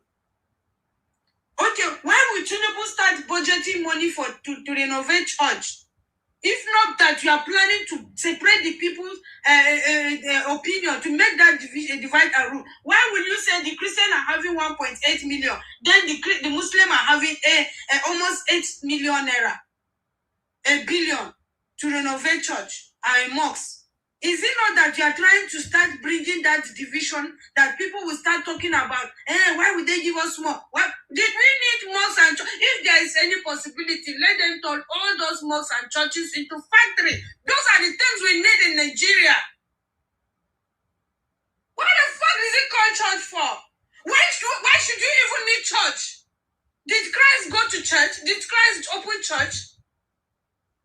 Why can't we turn all those places into factory? Then after we finish praying, then we finish working to make money, then we bend down and pray and serve God there before everybody will go back to his house. These people are just using our head.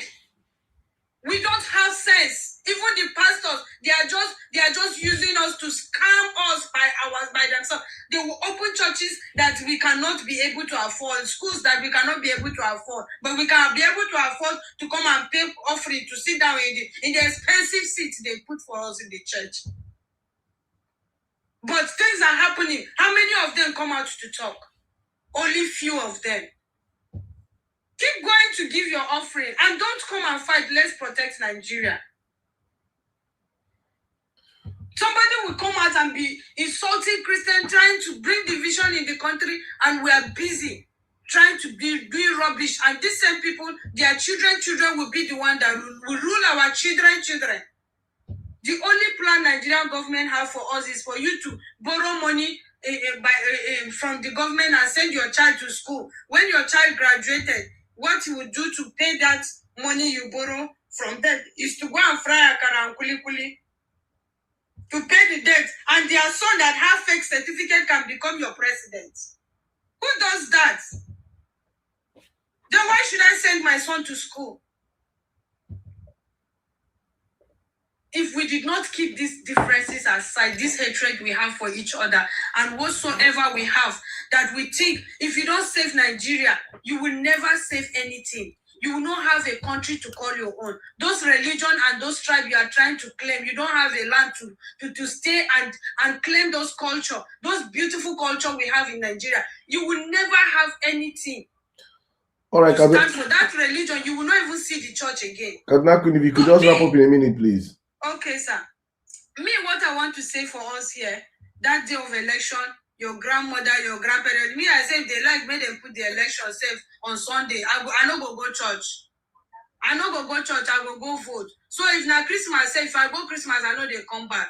I go stay till they do the election finish, I go come back. So please, let's come out in our masses and protect our vote. Me, if na 1 month they want to announce that vote, we go there. If na 3 months, we go there, they wait. We go cook, they bring our country, come chop. We go bring bed, come chop. Thank God say no be rainy season, all of us go sleep for outside. If we finish, we go house. When they announce the result, they not give us what we want. In fact, they not go see that court where they want us to go to court. Those courts go burn down. Nigeria revolution go start. We will collect our country for all those old cargoes that we don't even know what they are doing. So please, Nigerians, we need to wake up. Let us not be sleeping. It is high time we stand up. Our forefathers and our fathers have slept. We are not going to sleep. It is high time we show them that the Gen Z mothers and the Gen Z children and the parents, the mothers that give birth to Gen Z and their fathers are going to collect the country from them. I'm not a leader of tomorrow. I'm a leader of today. And my children will be a leader of their time. Thank you. Thank you. Thank you very much. Thank you very much. Thank you very much. TDI from YouTube says, Nigerian women, you always have had the power and courage and brains. Thank you so much. You know, one of the motivating factors that actually even pushed me in the past electoral season were Nigerian women. When you hear Nigerian women speak, it's not when the cowards that support these criminals in government. You hear them, you see the passion behind their voices. They are ready to talk. They're ready to put in the work. They're ready to mobilize. And it's very good because it's also two ways. And Nigerian women are also the ones that when their children want to come out, they say, no, don't go out to sit back home and don't talk. Don't, so it is good thing our women are coming out of the shell. Nigeria is happening to us understand that the next election season, you not tell your children to stay back home. You tell them to go out and fight for their rights, fight for their country. I said the boomers failed us. The millennials are almost failing. The Gen Z have to wake up and know that if you allow these people, this just for context, Tinubu is close to 80 to 90 years. His real age, 80 or 90 years, his real age. That is his real official age that we know him with, 80 to 90 years. Then the one he's now giving us is like 70 something years, right? This man is closer to his grave than he is to living life. But he's making sure that he passes out with all of us going with him. I think that is his mission actually. So that cowardice nature that Nigerian we have always shown, our parents have always told us, don't come out to protest, stay at home, the police go do this. I'm happy I'm seeing our mothers now speaking out. I'm not even talking about our leaders that speaking here. I speak to our mothers and the way they are preparing for these next elections is one of the most motivating. Even the men are even more scared than what I'm hearing women say. Women are ready for these next elections. Women are ready because I feel like they're the ones that are feeling the brunt. I feel like say money for soup and stew, they complete again. Now they para. But it's good to see that energy going forward because honestly speaking, we have no business with poverty in our country. We just have useless leaders. And let me just even put this in context. I have a video I'm bringing out tomorrow for Nigerians that don't know because we never talk about this thing. Tinubu have resigned the Nigeria-Morocco gas pipeline project worth $27 billion. And that project is to build pipeline from the southern part of Nigeria through, I don't know whether it's through the Atlantic or through the Mediterranean to Morocco, then from Morocco to Europe. Our gas in Nigeria, the one kind they go, they feed Europeans. That is the gas that is going to power Europe. We give lights to Europe. We give heat to Europe. The gas in Nigeria can power Nigeria and Africa. And we're going to make money from them. But we don't have light in Nigeria. They want to carry our gas and go and give to Europe. To the same method they did with oil. Carry our oil out. We are a producing nation of oil. We cannot afford oil. Do you see the how Nigeria is? You will get oil. You don't feel afford them. The oil is not. It doesn't benefit we the people. Don't look at the Niger Delta. I'll put that video out tomorrow for people to just see more context and everything. It's insane. That's what I found ourselves as a people. So we have no business with poverty, and I just have to understand this thing going forward. That to fix our country, it is every one of us getting involved in the process. Thank you so much, Kaduna Queen. It's good to have all of you on the platform tonight, guys. I will be back tomorrow. Don't forget, please, tomorrow join us 8 p.m. Nigerian time. Zini, if you guys are free, you can join us again tomorrow 8 p.m. Nigerian time for the conversation. But let me just bring up more people so that we can also now I'm going to put time everybody now, please. Everybody's going to be on 5 minutes, please, so that we can pass the mic. Sorry, Sirdam, I don't know if you can give any, even if it's that 5 minutes, please. All right, fine. And here, please, 5 minutes. You can come in now, please. Let me start with you. All right, thank you very much, host. It's time for me to make my proper submission now. You're giving me 5 minutes, but it's fine. It's fine. Oh, my brother, sorry, please. Let me make it 7. All right, thank you very much. So please, host, I want to play an audio. Permit me to play the audio before I start my submission, please. Thank you very much. Go on, please. All right. If hunger doesn't kill you, bandits will kill you. If the soldiers doesn't kill you, police will kill you. Police brutality, extrajudicial killings here and there. The country itself is insecure. You are building a future, you said, for our generation. But I'm not sure I'm going to even survive tomorrow. I'm not sure I'm going to survive today. I'm not sure, okay, as I'm sleeping this night, bandits will not attack. You don't feel safe in the country. And safety is the number one welfare. Safety and food are the number one top welfares of citizens in the country. My second question is, if a government acknowledges major problems like security and economic instability, but citizens feel little improvement, how should competence be evaluated? And my third question, should citizens judge leadership based on intention or based on outcomes?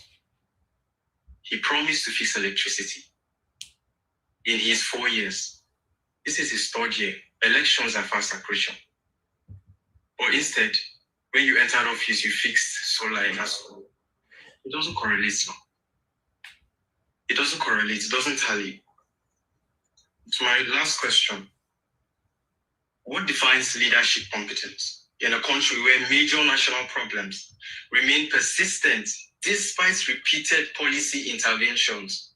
Because we mentioned this countlessly during our debates about policy interventions. And to my last and closing remark of what I have to say today is that at the heart of these debates that we had, it's not just governance, it is the belief of the people in their own power.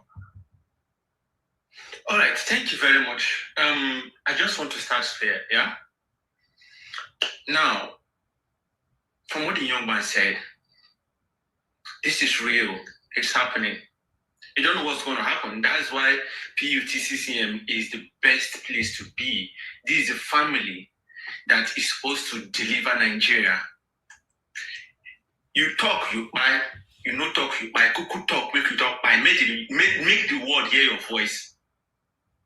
Now, Nigerians, the 2027 election, it's entirely in your hands. The world is watching. I swear to mighty God, the world is watching. The intervention of the US totally lies on us. If we remain docile, they will look at us as one of serious people and say, this guy didn't even know what their pain is. Let's move on with our lives. But if we go out there angrily and hungrily and make everything possible to ensure that we take our country back, we'll have the world support. The world will support us. If we go out there in our millions, the world will support us. I'm begging every Nigerian, whether you have a voter's card or not, join.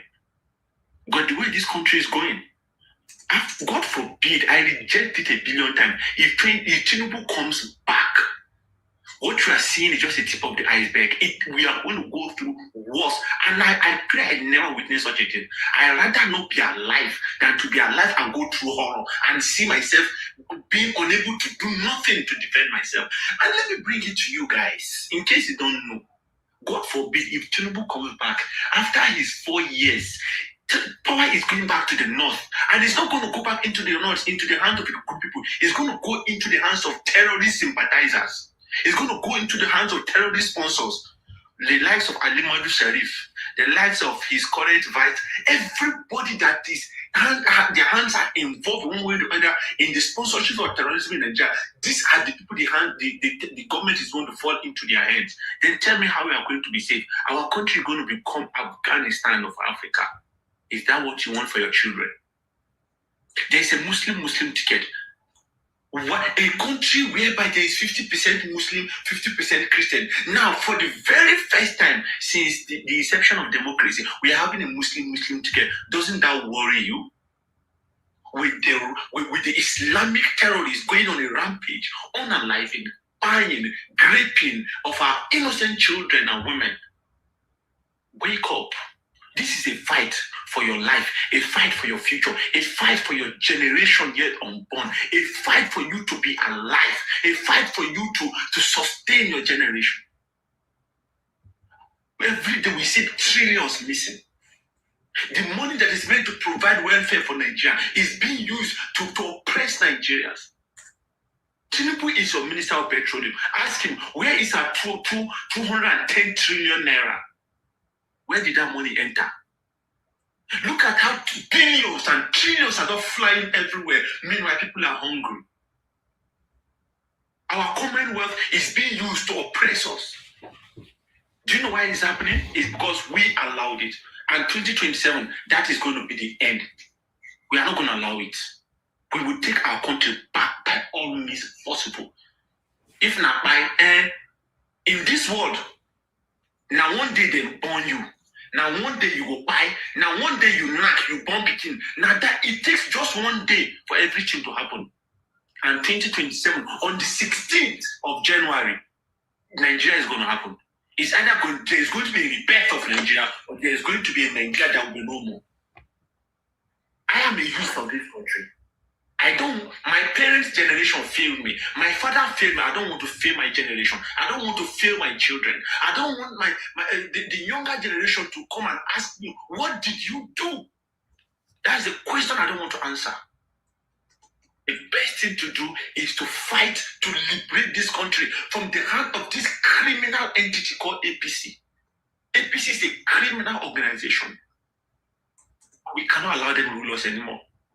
We had it in 2023, but this time is no. We, the people, are going to take INEC and Tinubu to court, and that court is never going to be a judge. We are going to be the judges of that election. We will take our country back. We have everything, but yet we have nothing. Simply because we have Bola Ahmed Tinubu as our president, we have APC as a political party ruling us. Fellow Nigerians, please, I'm begging you, join this movement. We need the numbers.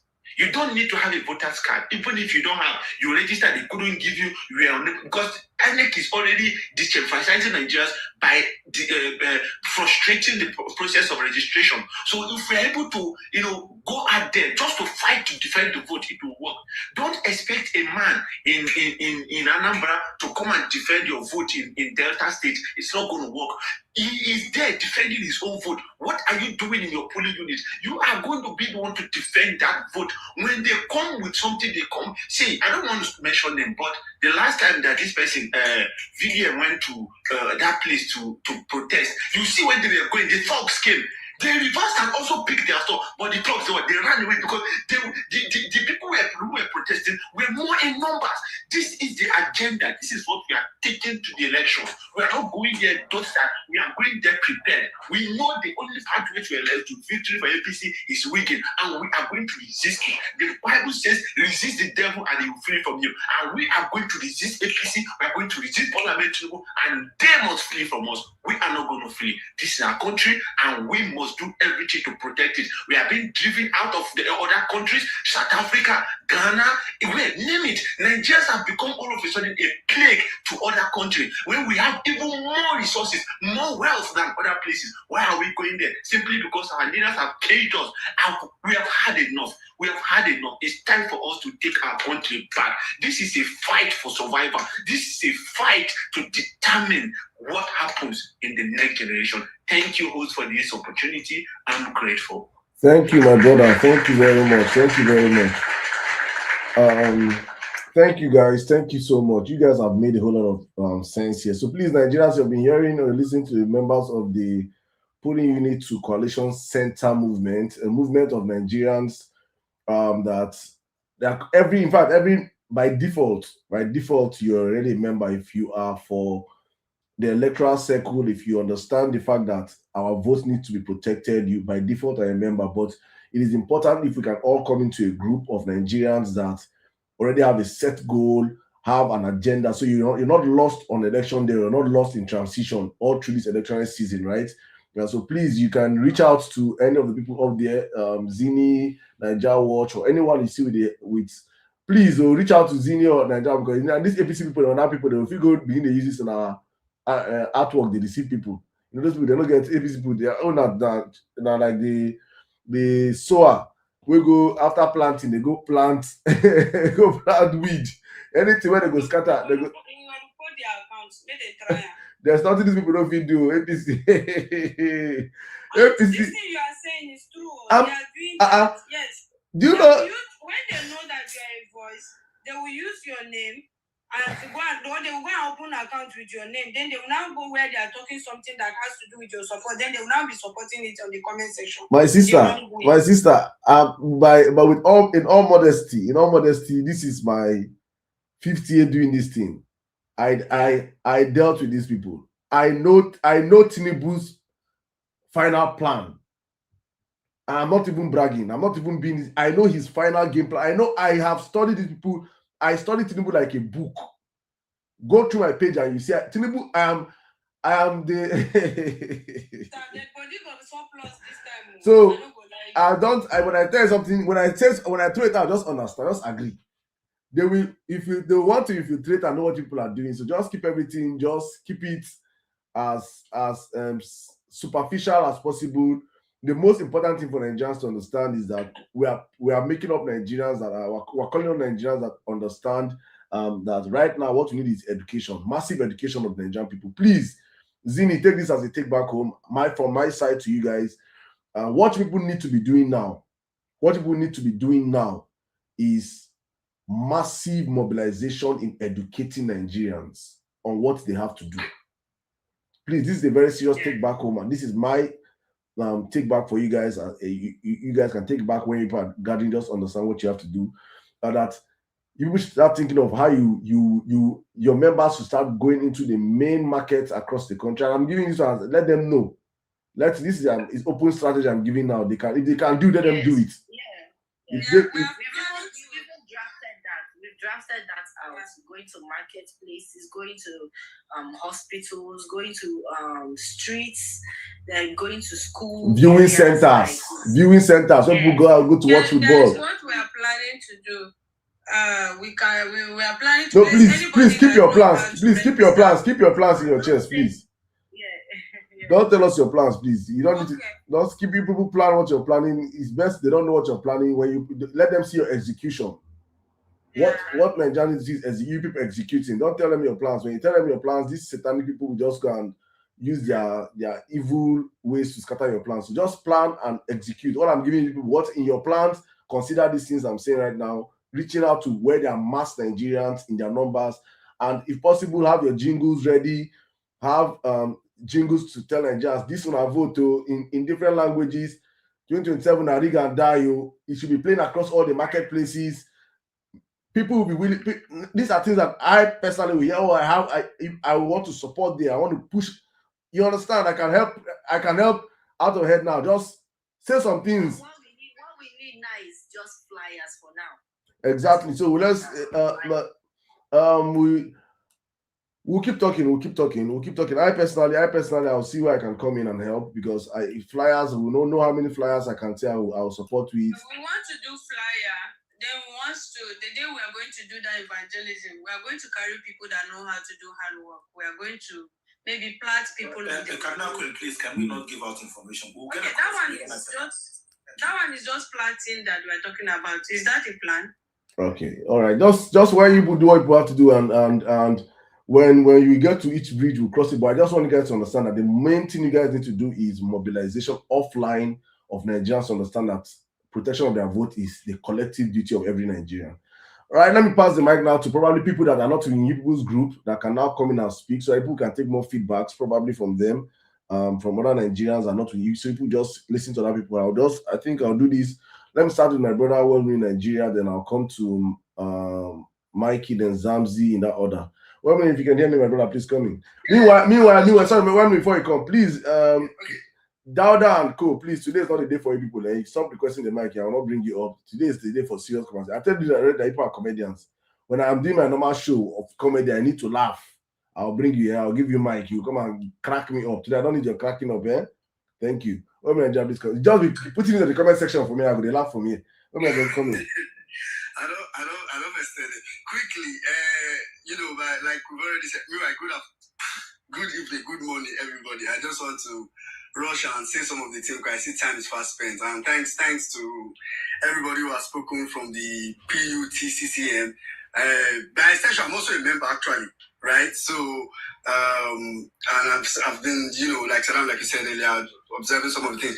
Meanwhile, I'll just quickly, I was going to make reference to some of the things that Mr. Shed was saying earlier.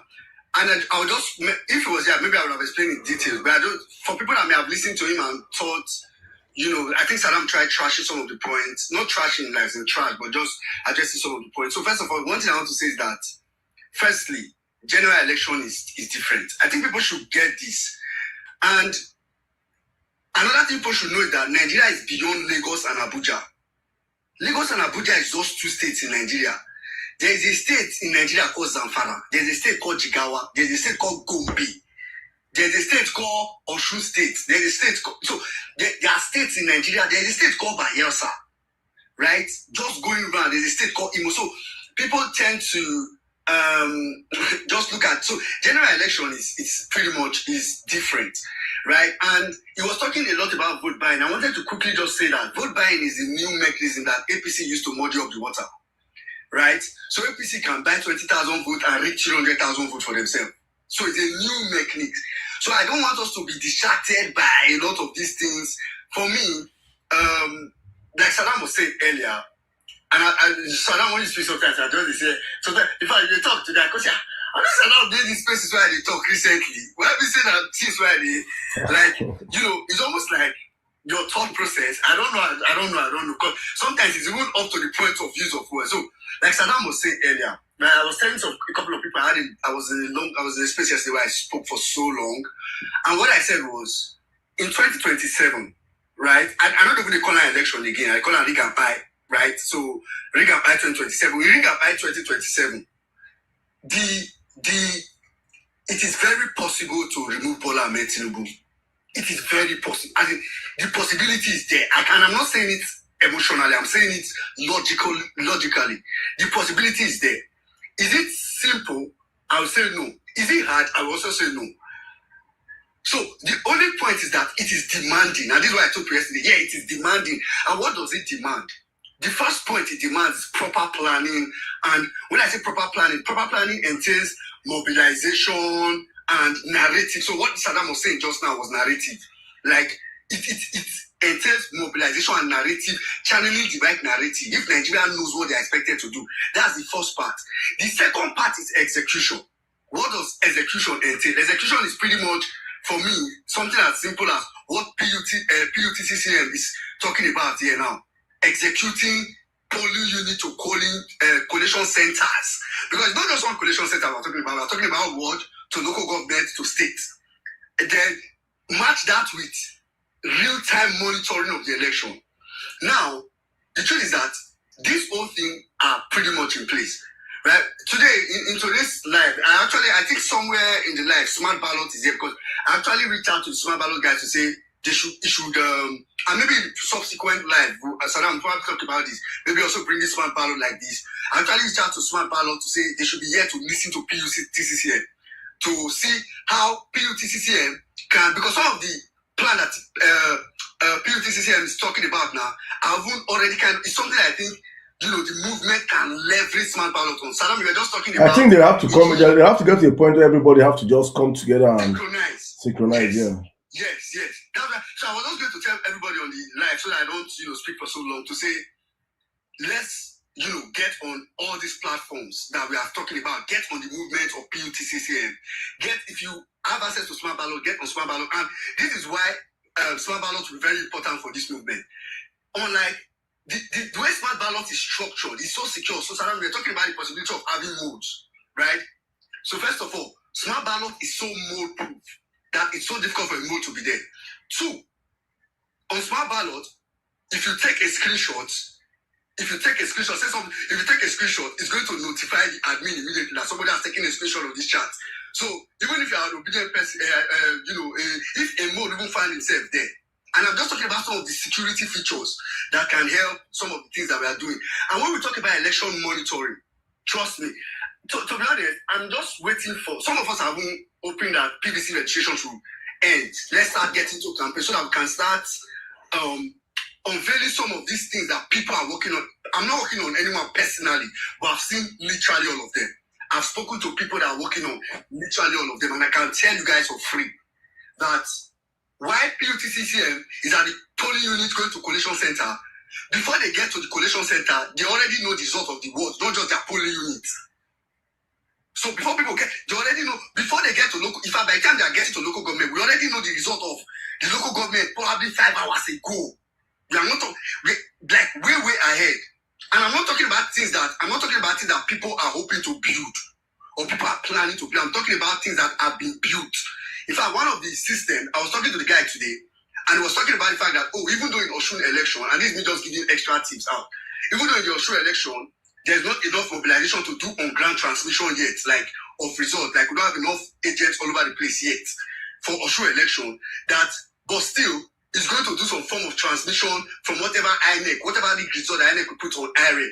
So it means if care is not taken, and that's more like a test again.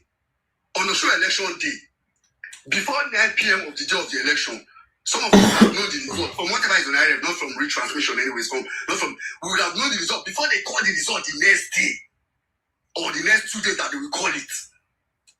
So I'm just saying this for people to know that people are not just sitting back and there's a lot going on, and with time, like Saddam said, a lot of these things will start to synchronize. So thank you very much, Saddam. Thank you very much, my brother. Thank you very much. Thank you. All right, guys, please join us again tomorrow, 8 p.m. Nigerian time, on the Violence Space. We'll be here live on X, live on Twitter, live on all our streaming platforms, 8 p.m. Nigerian time tomorrow. Let me bring in Zamzi, then Mikey in that order. Zamzi, please, you have the live in 5 minutes, please.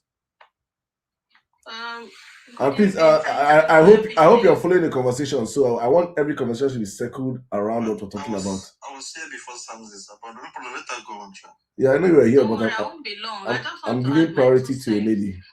And to thank the Holy Unit to Coalition Center movement for all you're doing. Whilst we were talking, I was asking myself, yes, it's good to organize as a group, but you also ask yourself, what do I need as an individual to be able to defend my vote and to stay put for 4 days, for 1 week, whatever it takes. And incidentally, I read the story of David and Goliath today, and that story came to my mind while people were talking. Some people have mentioned pepper spray. They say you can mix bleach with pepper, whatever you have to mix. But I was just asking myself, why did David choose stones over cutlasses and spears? Because Goliath was a Goliath. We might be seeing APC as a Goliath right now. But with stones, you can attack from afar. Imagine that you want to pick 5 stones because it's oral for oral this election. Every individual, imagine every stone in, at least you have up to 100 voters. Just imagine that 50 voters, you put 5 better stones. Be practicing down. You don't have to go close to the tongue before you can attack. Imagine that they come in with their whatever they come in, they are receiving stones from more corners.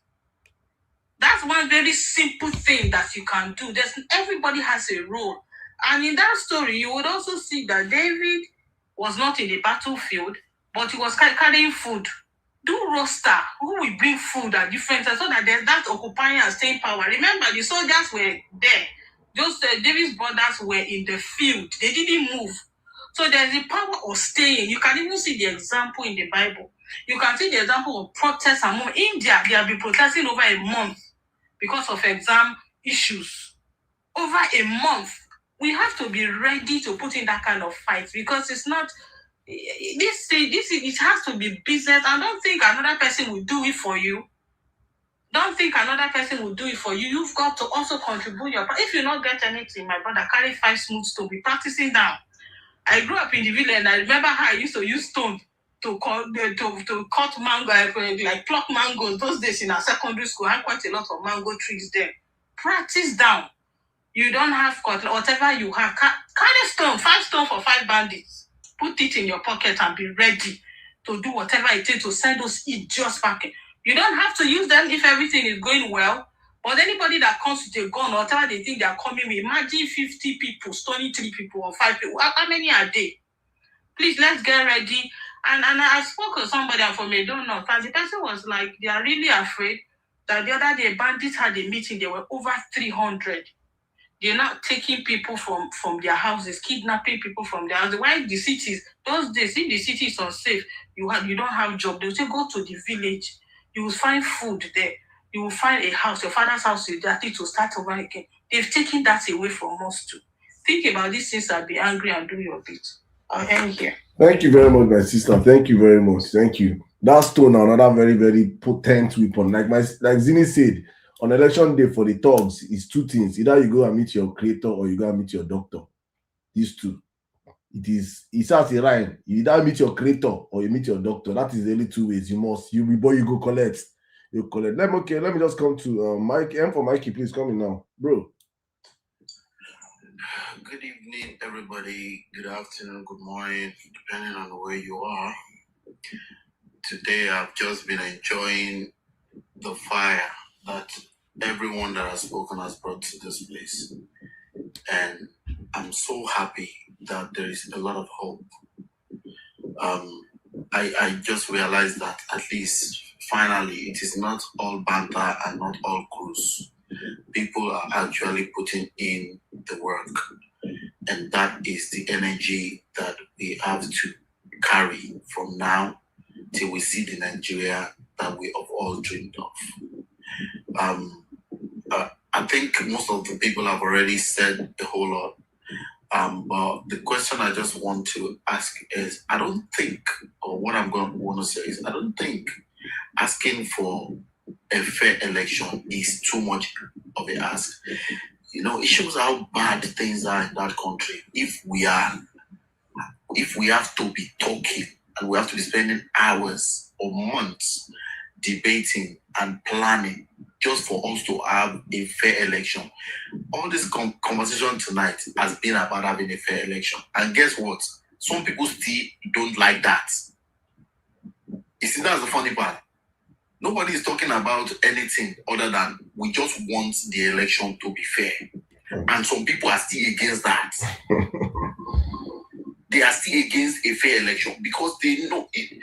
See, this thing is very, very easy. If you have done well, you should be the advocate of free and fair election. What? APC are the one, instead of wasting their time attacking OBM left, right, and center, all they need to do is to just begin to advocate, put all the mechanism in place to make sure that there's a free, fair, and credible election. But because they know that their only part, the only chance they have is to intimidate, oppress, and harass the people. You will anytime anybody is saying get your PVC, protect your vote, it look as if you are attacking them. Just by saying get your PVC, protect your vote. Any APC apologists see that as an attack on APC. And I'm wondering, why is that an attack? All these people want is to say, I'm voting, my vote is my life, and I'm not going to allow you steal my life from me. That's all. I think everybody, any right-thinking person that still have their brain in tune should be an advocate on this one. We should all agree on this one. If it's not that you are mischievous and demonic and devilish. But because you are demonic and devilish, when anybody talks about protecting their vote, what you are seeing is that they are attacking you. And that thing you fear the most, I pray God Almighty in heaven, He will make sure that it happens to you. Because it's going to happen. You cannot keep pushing the people and cannot keep oppressing the people, and you think one day they are not going to speak. And for all those people who are talking about the international bodies, please, my brothers, don't forget about it. The ruination of Nigeria benefits these international bodies you are talking about. The international bodies you are talking about would rather have a Tinubu there, a criminal that they can control and squeeze anyhow they like so they can get the resources. So the salvation of Nigeria is not going to come from any international anything. It is in our hand. And the kind of passion that I've heard tonight gives me a lot of hope. And whatever we can do in our own place. So people like me, indirectly, I'm already part of your organization. I have my own people. And these people are not smiling. They are red-eyed. Like, for that area, anybody, if they born your papa, if they born your grandfather, just try anything there. Nobody is going to record anything in that place. The only thing they will go record is how they're going to use moral. They shape your head. But if you come in peace to perform your civil right, nobody's going to disturb you. In fact, if ABC come, if there are 2 votes they get, we will make sure that we protect that 2 votes. We will follow that 2 votes to collation center and make sure that 2 votes is announced. So nobody is going to cheat anybody. But the fact is, this message that we are having should be a message for everybody. Nobody should be saying, how is Peter Obi going to protect any vote? Anybody that says that sincerely is supposed to collect, because Peter Obi is not going to duplicate himself everywhere. He's going to vote in his own village and he's going to protect his own vote in his own village. You protect your vote. And let me tell you something. I've said this again, and this is my own submission, and I will always use this to wrap up my submission. 2027 is the fight for our life. If you think that Nigeria is in a bad shape right now, trust me, what you have just seen is an intro. So get that and know peace. Thank you very much. Thank you very much, my brother Mikey. Thank you very much. Thank you very much. King Abdul, please, you have the line, please. Please, I'm being 3 minutes now, please, everyone. Just 3 minutes, just straight to the point of what you have to say. So we can move it on. King Abdul, please go on. Okay, thank you very much, Emir. And I've been following you for years, for long now, and I've been loving your program or whatever you're doing. Actually, for me, it's just This I carry Wahala come. She said she wants to come up. I don't know if you can bring her up. Who is that? That's her name. I carry Wahala come. I beg. Tell her she keep her Wahala till tomorrow. I beg. I'm trying to wrap up this place now. I beg. I will say to my fellow Nigerians, the only thing that we have right now is just for we to come together, and let's forget about whatever the politicians have input in us, the tribalism and the religion and every single thing, because the tribalism will always be there as long those politicians are the one ruling us, because they will always use that against us for we to be divided, for them to have the way to do whatever they want to do. You understand? Tinubu is not, I can't call him a president. I would say it's a dictatorship, and that is not what we need right now. Because even someone is saying about the international body. No, the international body is happy for Tinubu to be there, because for Tinubu wife to go to United States twice to see Donald Trump is not something that we should be depending on the international body. We Nigerians, we need ourselves. We need to come together. We need to understand that this 2027 is the last hope that we have.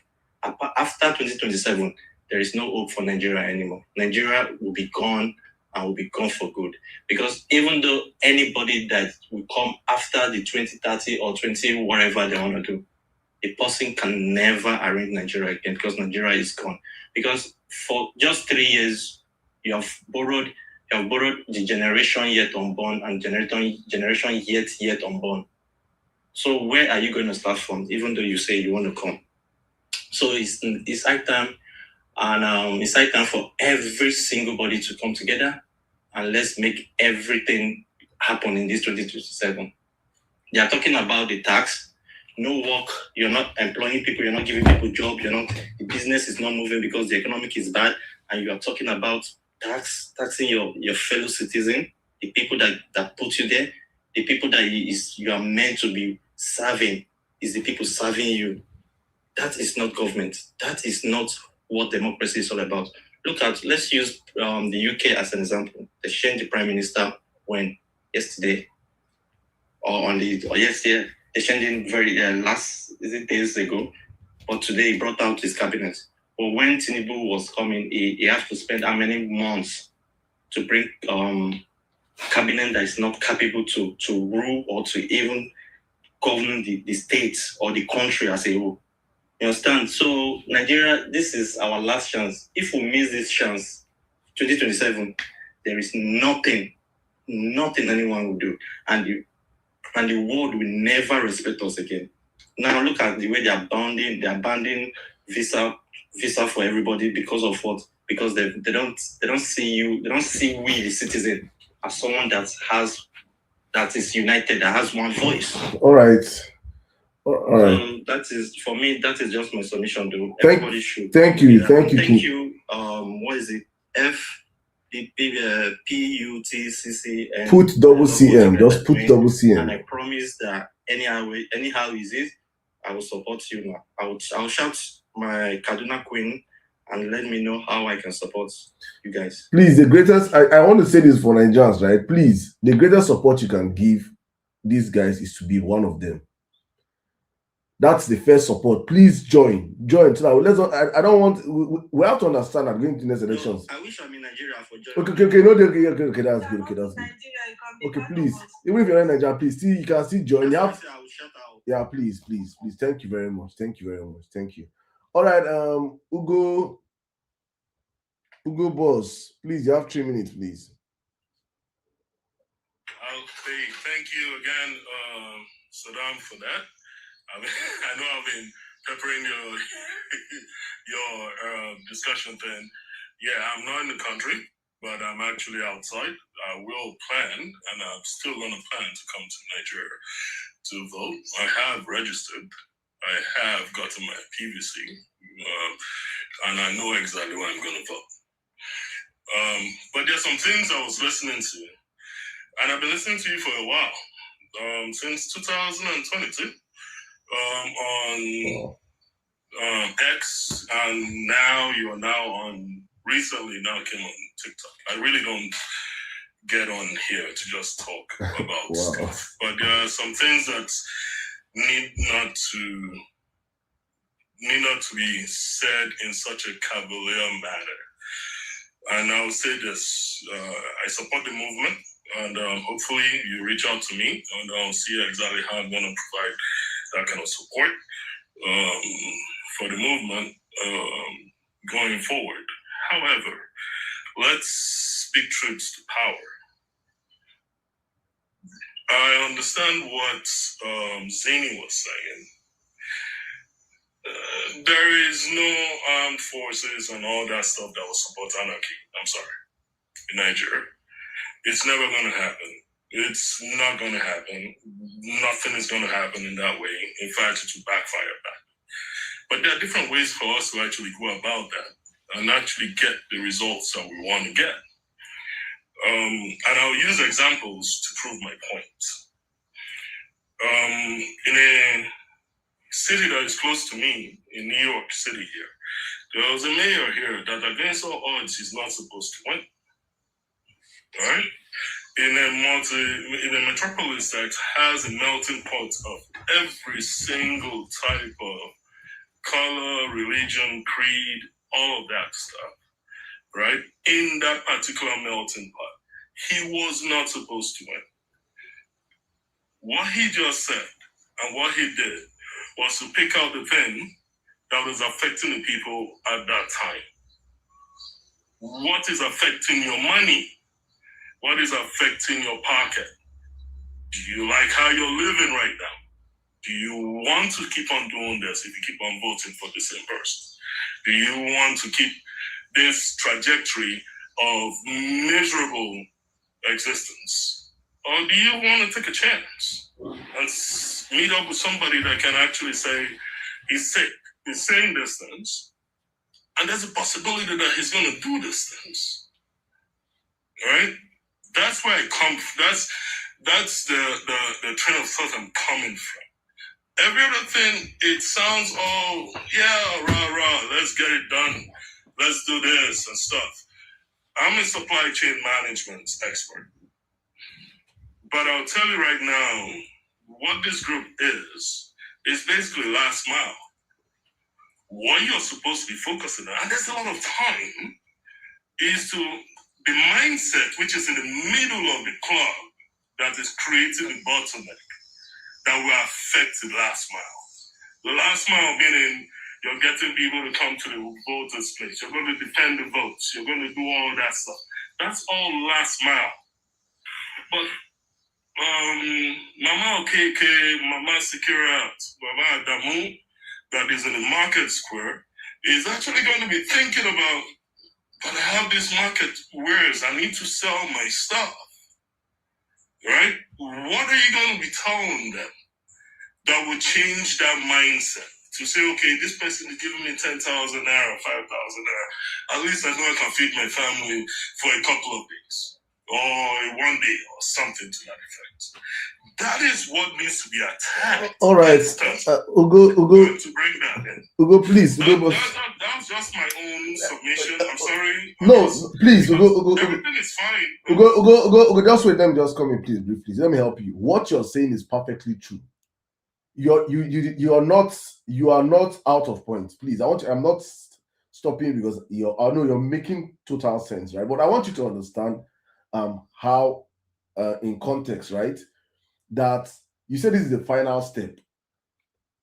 In the I Nigeria, said in the process of in the evaluating yes, in of the it's a, supply chain, exactly that part is the is the delivery part. is the delivery part. Exactly. But So there's something wrong that is clogging up the system that needs to be attacked. That's what I'm so let me help you now. That's why I want to help you now. I agree with you. This is the delivery part, right? So, but the problem we've always had in Nigeria is that this delivery part is never addressed. This is our main problem. What you're saying right now is what millions of other people are going to do. The delivery part is the biggest problem we've had in electioneering in Nigeria. And the faster and the quicker it is being addressed and the movement is set up to address it, the better for us. In fact, that's why I'm so happy about this, because I'm so happy about this movement that is even starting on time. Because if you're waiting for the delivery part to be talked about maybe a few weeks to elections, there's a problem. No, I'm not arguing about the delivery part. Don't get me wrong. I said it's fantastic, and I need to preface the point that I said if you can reach out to me on my phone, we can figure out exactly All how we can do that. I never. For the angle you're coming in, I understand the angle you're coming in. We are doing that already. There are people that are already focused on that already, and also. You did the last election, the last few elections, the off-season elections that just happened in Nigeria. People were coming out to say, "Oh, I've forgotten the place that they actually had the elections. 2 states." I said, somebody gave me 15,000. Like, the other person gave me this. The truth, the truth of the matter is that those places those elections, those off-cycle elections are elections that Tinubu's people will always win. And I tried also to make us understand that off-cycle elections are not general elections. Right? I understand that. Don't get me wrong. I understand it. And I actually want us to achieve what we've started, what this group has started, and multiple groups around Nigeria have started to do, right? But human nature is human nature. And within human nature, in a particular small demographic, in a particular state, few people or whatever, I don't know the margin of the votes to whatever, buying and all that. It wasn't that they were saying, "Oh, APC gave me this, I'm a part of APC." No, somebody gave them the highest amount of money. And they were willing to say, "Oh, I got this and I'm moving away from that." Changing that mindset is what I'm trying to talk about. That's why I said I'm prefacing it, that is it possible? Yes, it is. Because in New York, and I know you guys watch news and stuff like that, but in New York State, in New York City, a Muslim from wherever he came from, Mamdani, against all odds in that area, all he needed to do was to pick out the issues that affected every person. That needs to be amplified. And I'm not hearing it. I mean, I see what we're trying to do. I see everything on TikTok and every other issue, but there is no coordinated effort to say this government is bad. Please. Can I spend a minute to address this? Okay. Sorry, Mr. Ugo, thank you so much for your concerns. You see, the conversations we are having here are conversations that we are trying to pull hands together to get the best possible means to solve the problem we have at hand. You do not use the same problem or the same strategy to solve an old problem and expect a different result. Now, understand that there is disparity between presidential election and gubernatorial elections, senatorial elections and all that. Nigerians are not concerned for now about gubernatorial elections. These things don't matter to us. I remember in 2023, there was this same elections, Osun State election, Edo State election, Ekiti State election. It went exactly this way. But when Labour Party had 2,000 votes in everybody's attention is on presidential election. We don't have people on ground on those elections. We are not even concerned. I never knew how Ekiti State election was. I never even put attention there. I was not even aware. Everything you saw on the internet, I also saw on the internet, and it was shocking to me anyways. But I knew all these things. We all know that this was the plan and everything. But what we are focusing on, we want to start fixing. We have tried to fix it from the bottom, and we have realized that the bottom is too weak. We have now decided that let us start fixing it from the top and try again and see what happens. This time around, sir, with all due respect, whether we get the support or we do not get the support, we are going to sacrifice it ourselves. We'll be on ground, just the same way we are on ground right now.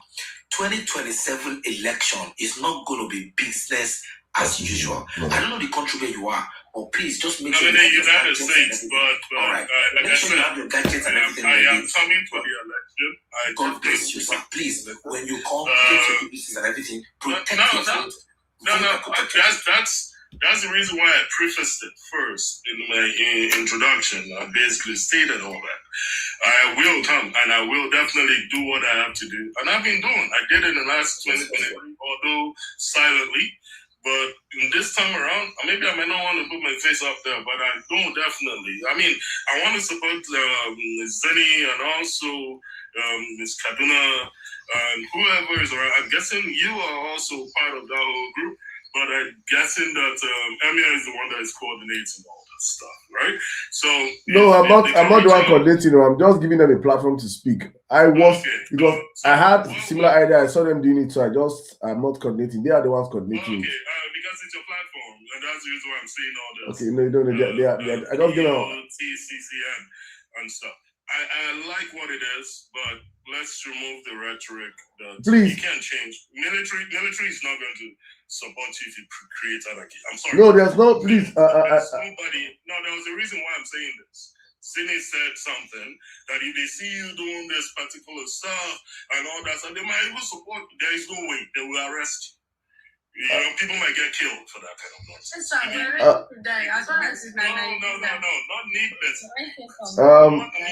No, please, Ugo, please, I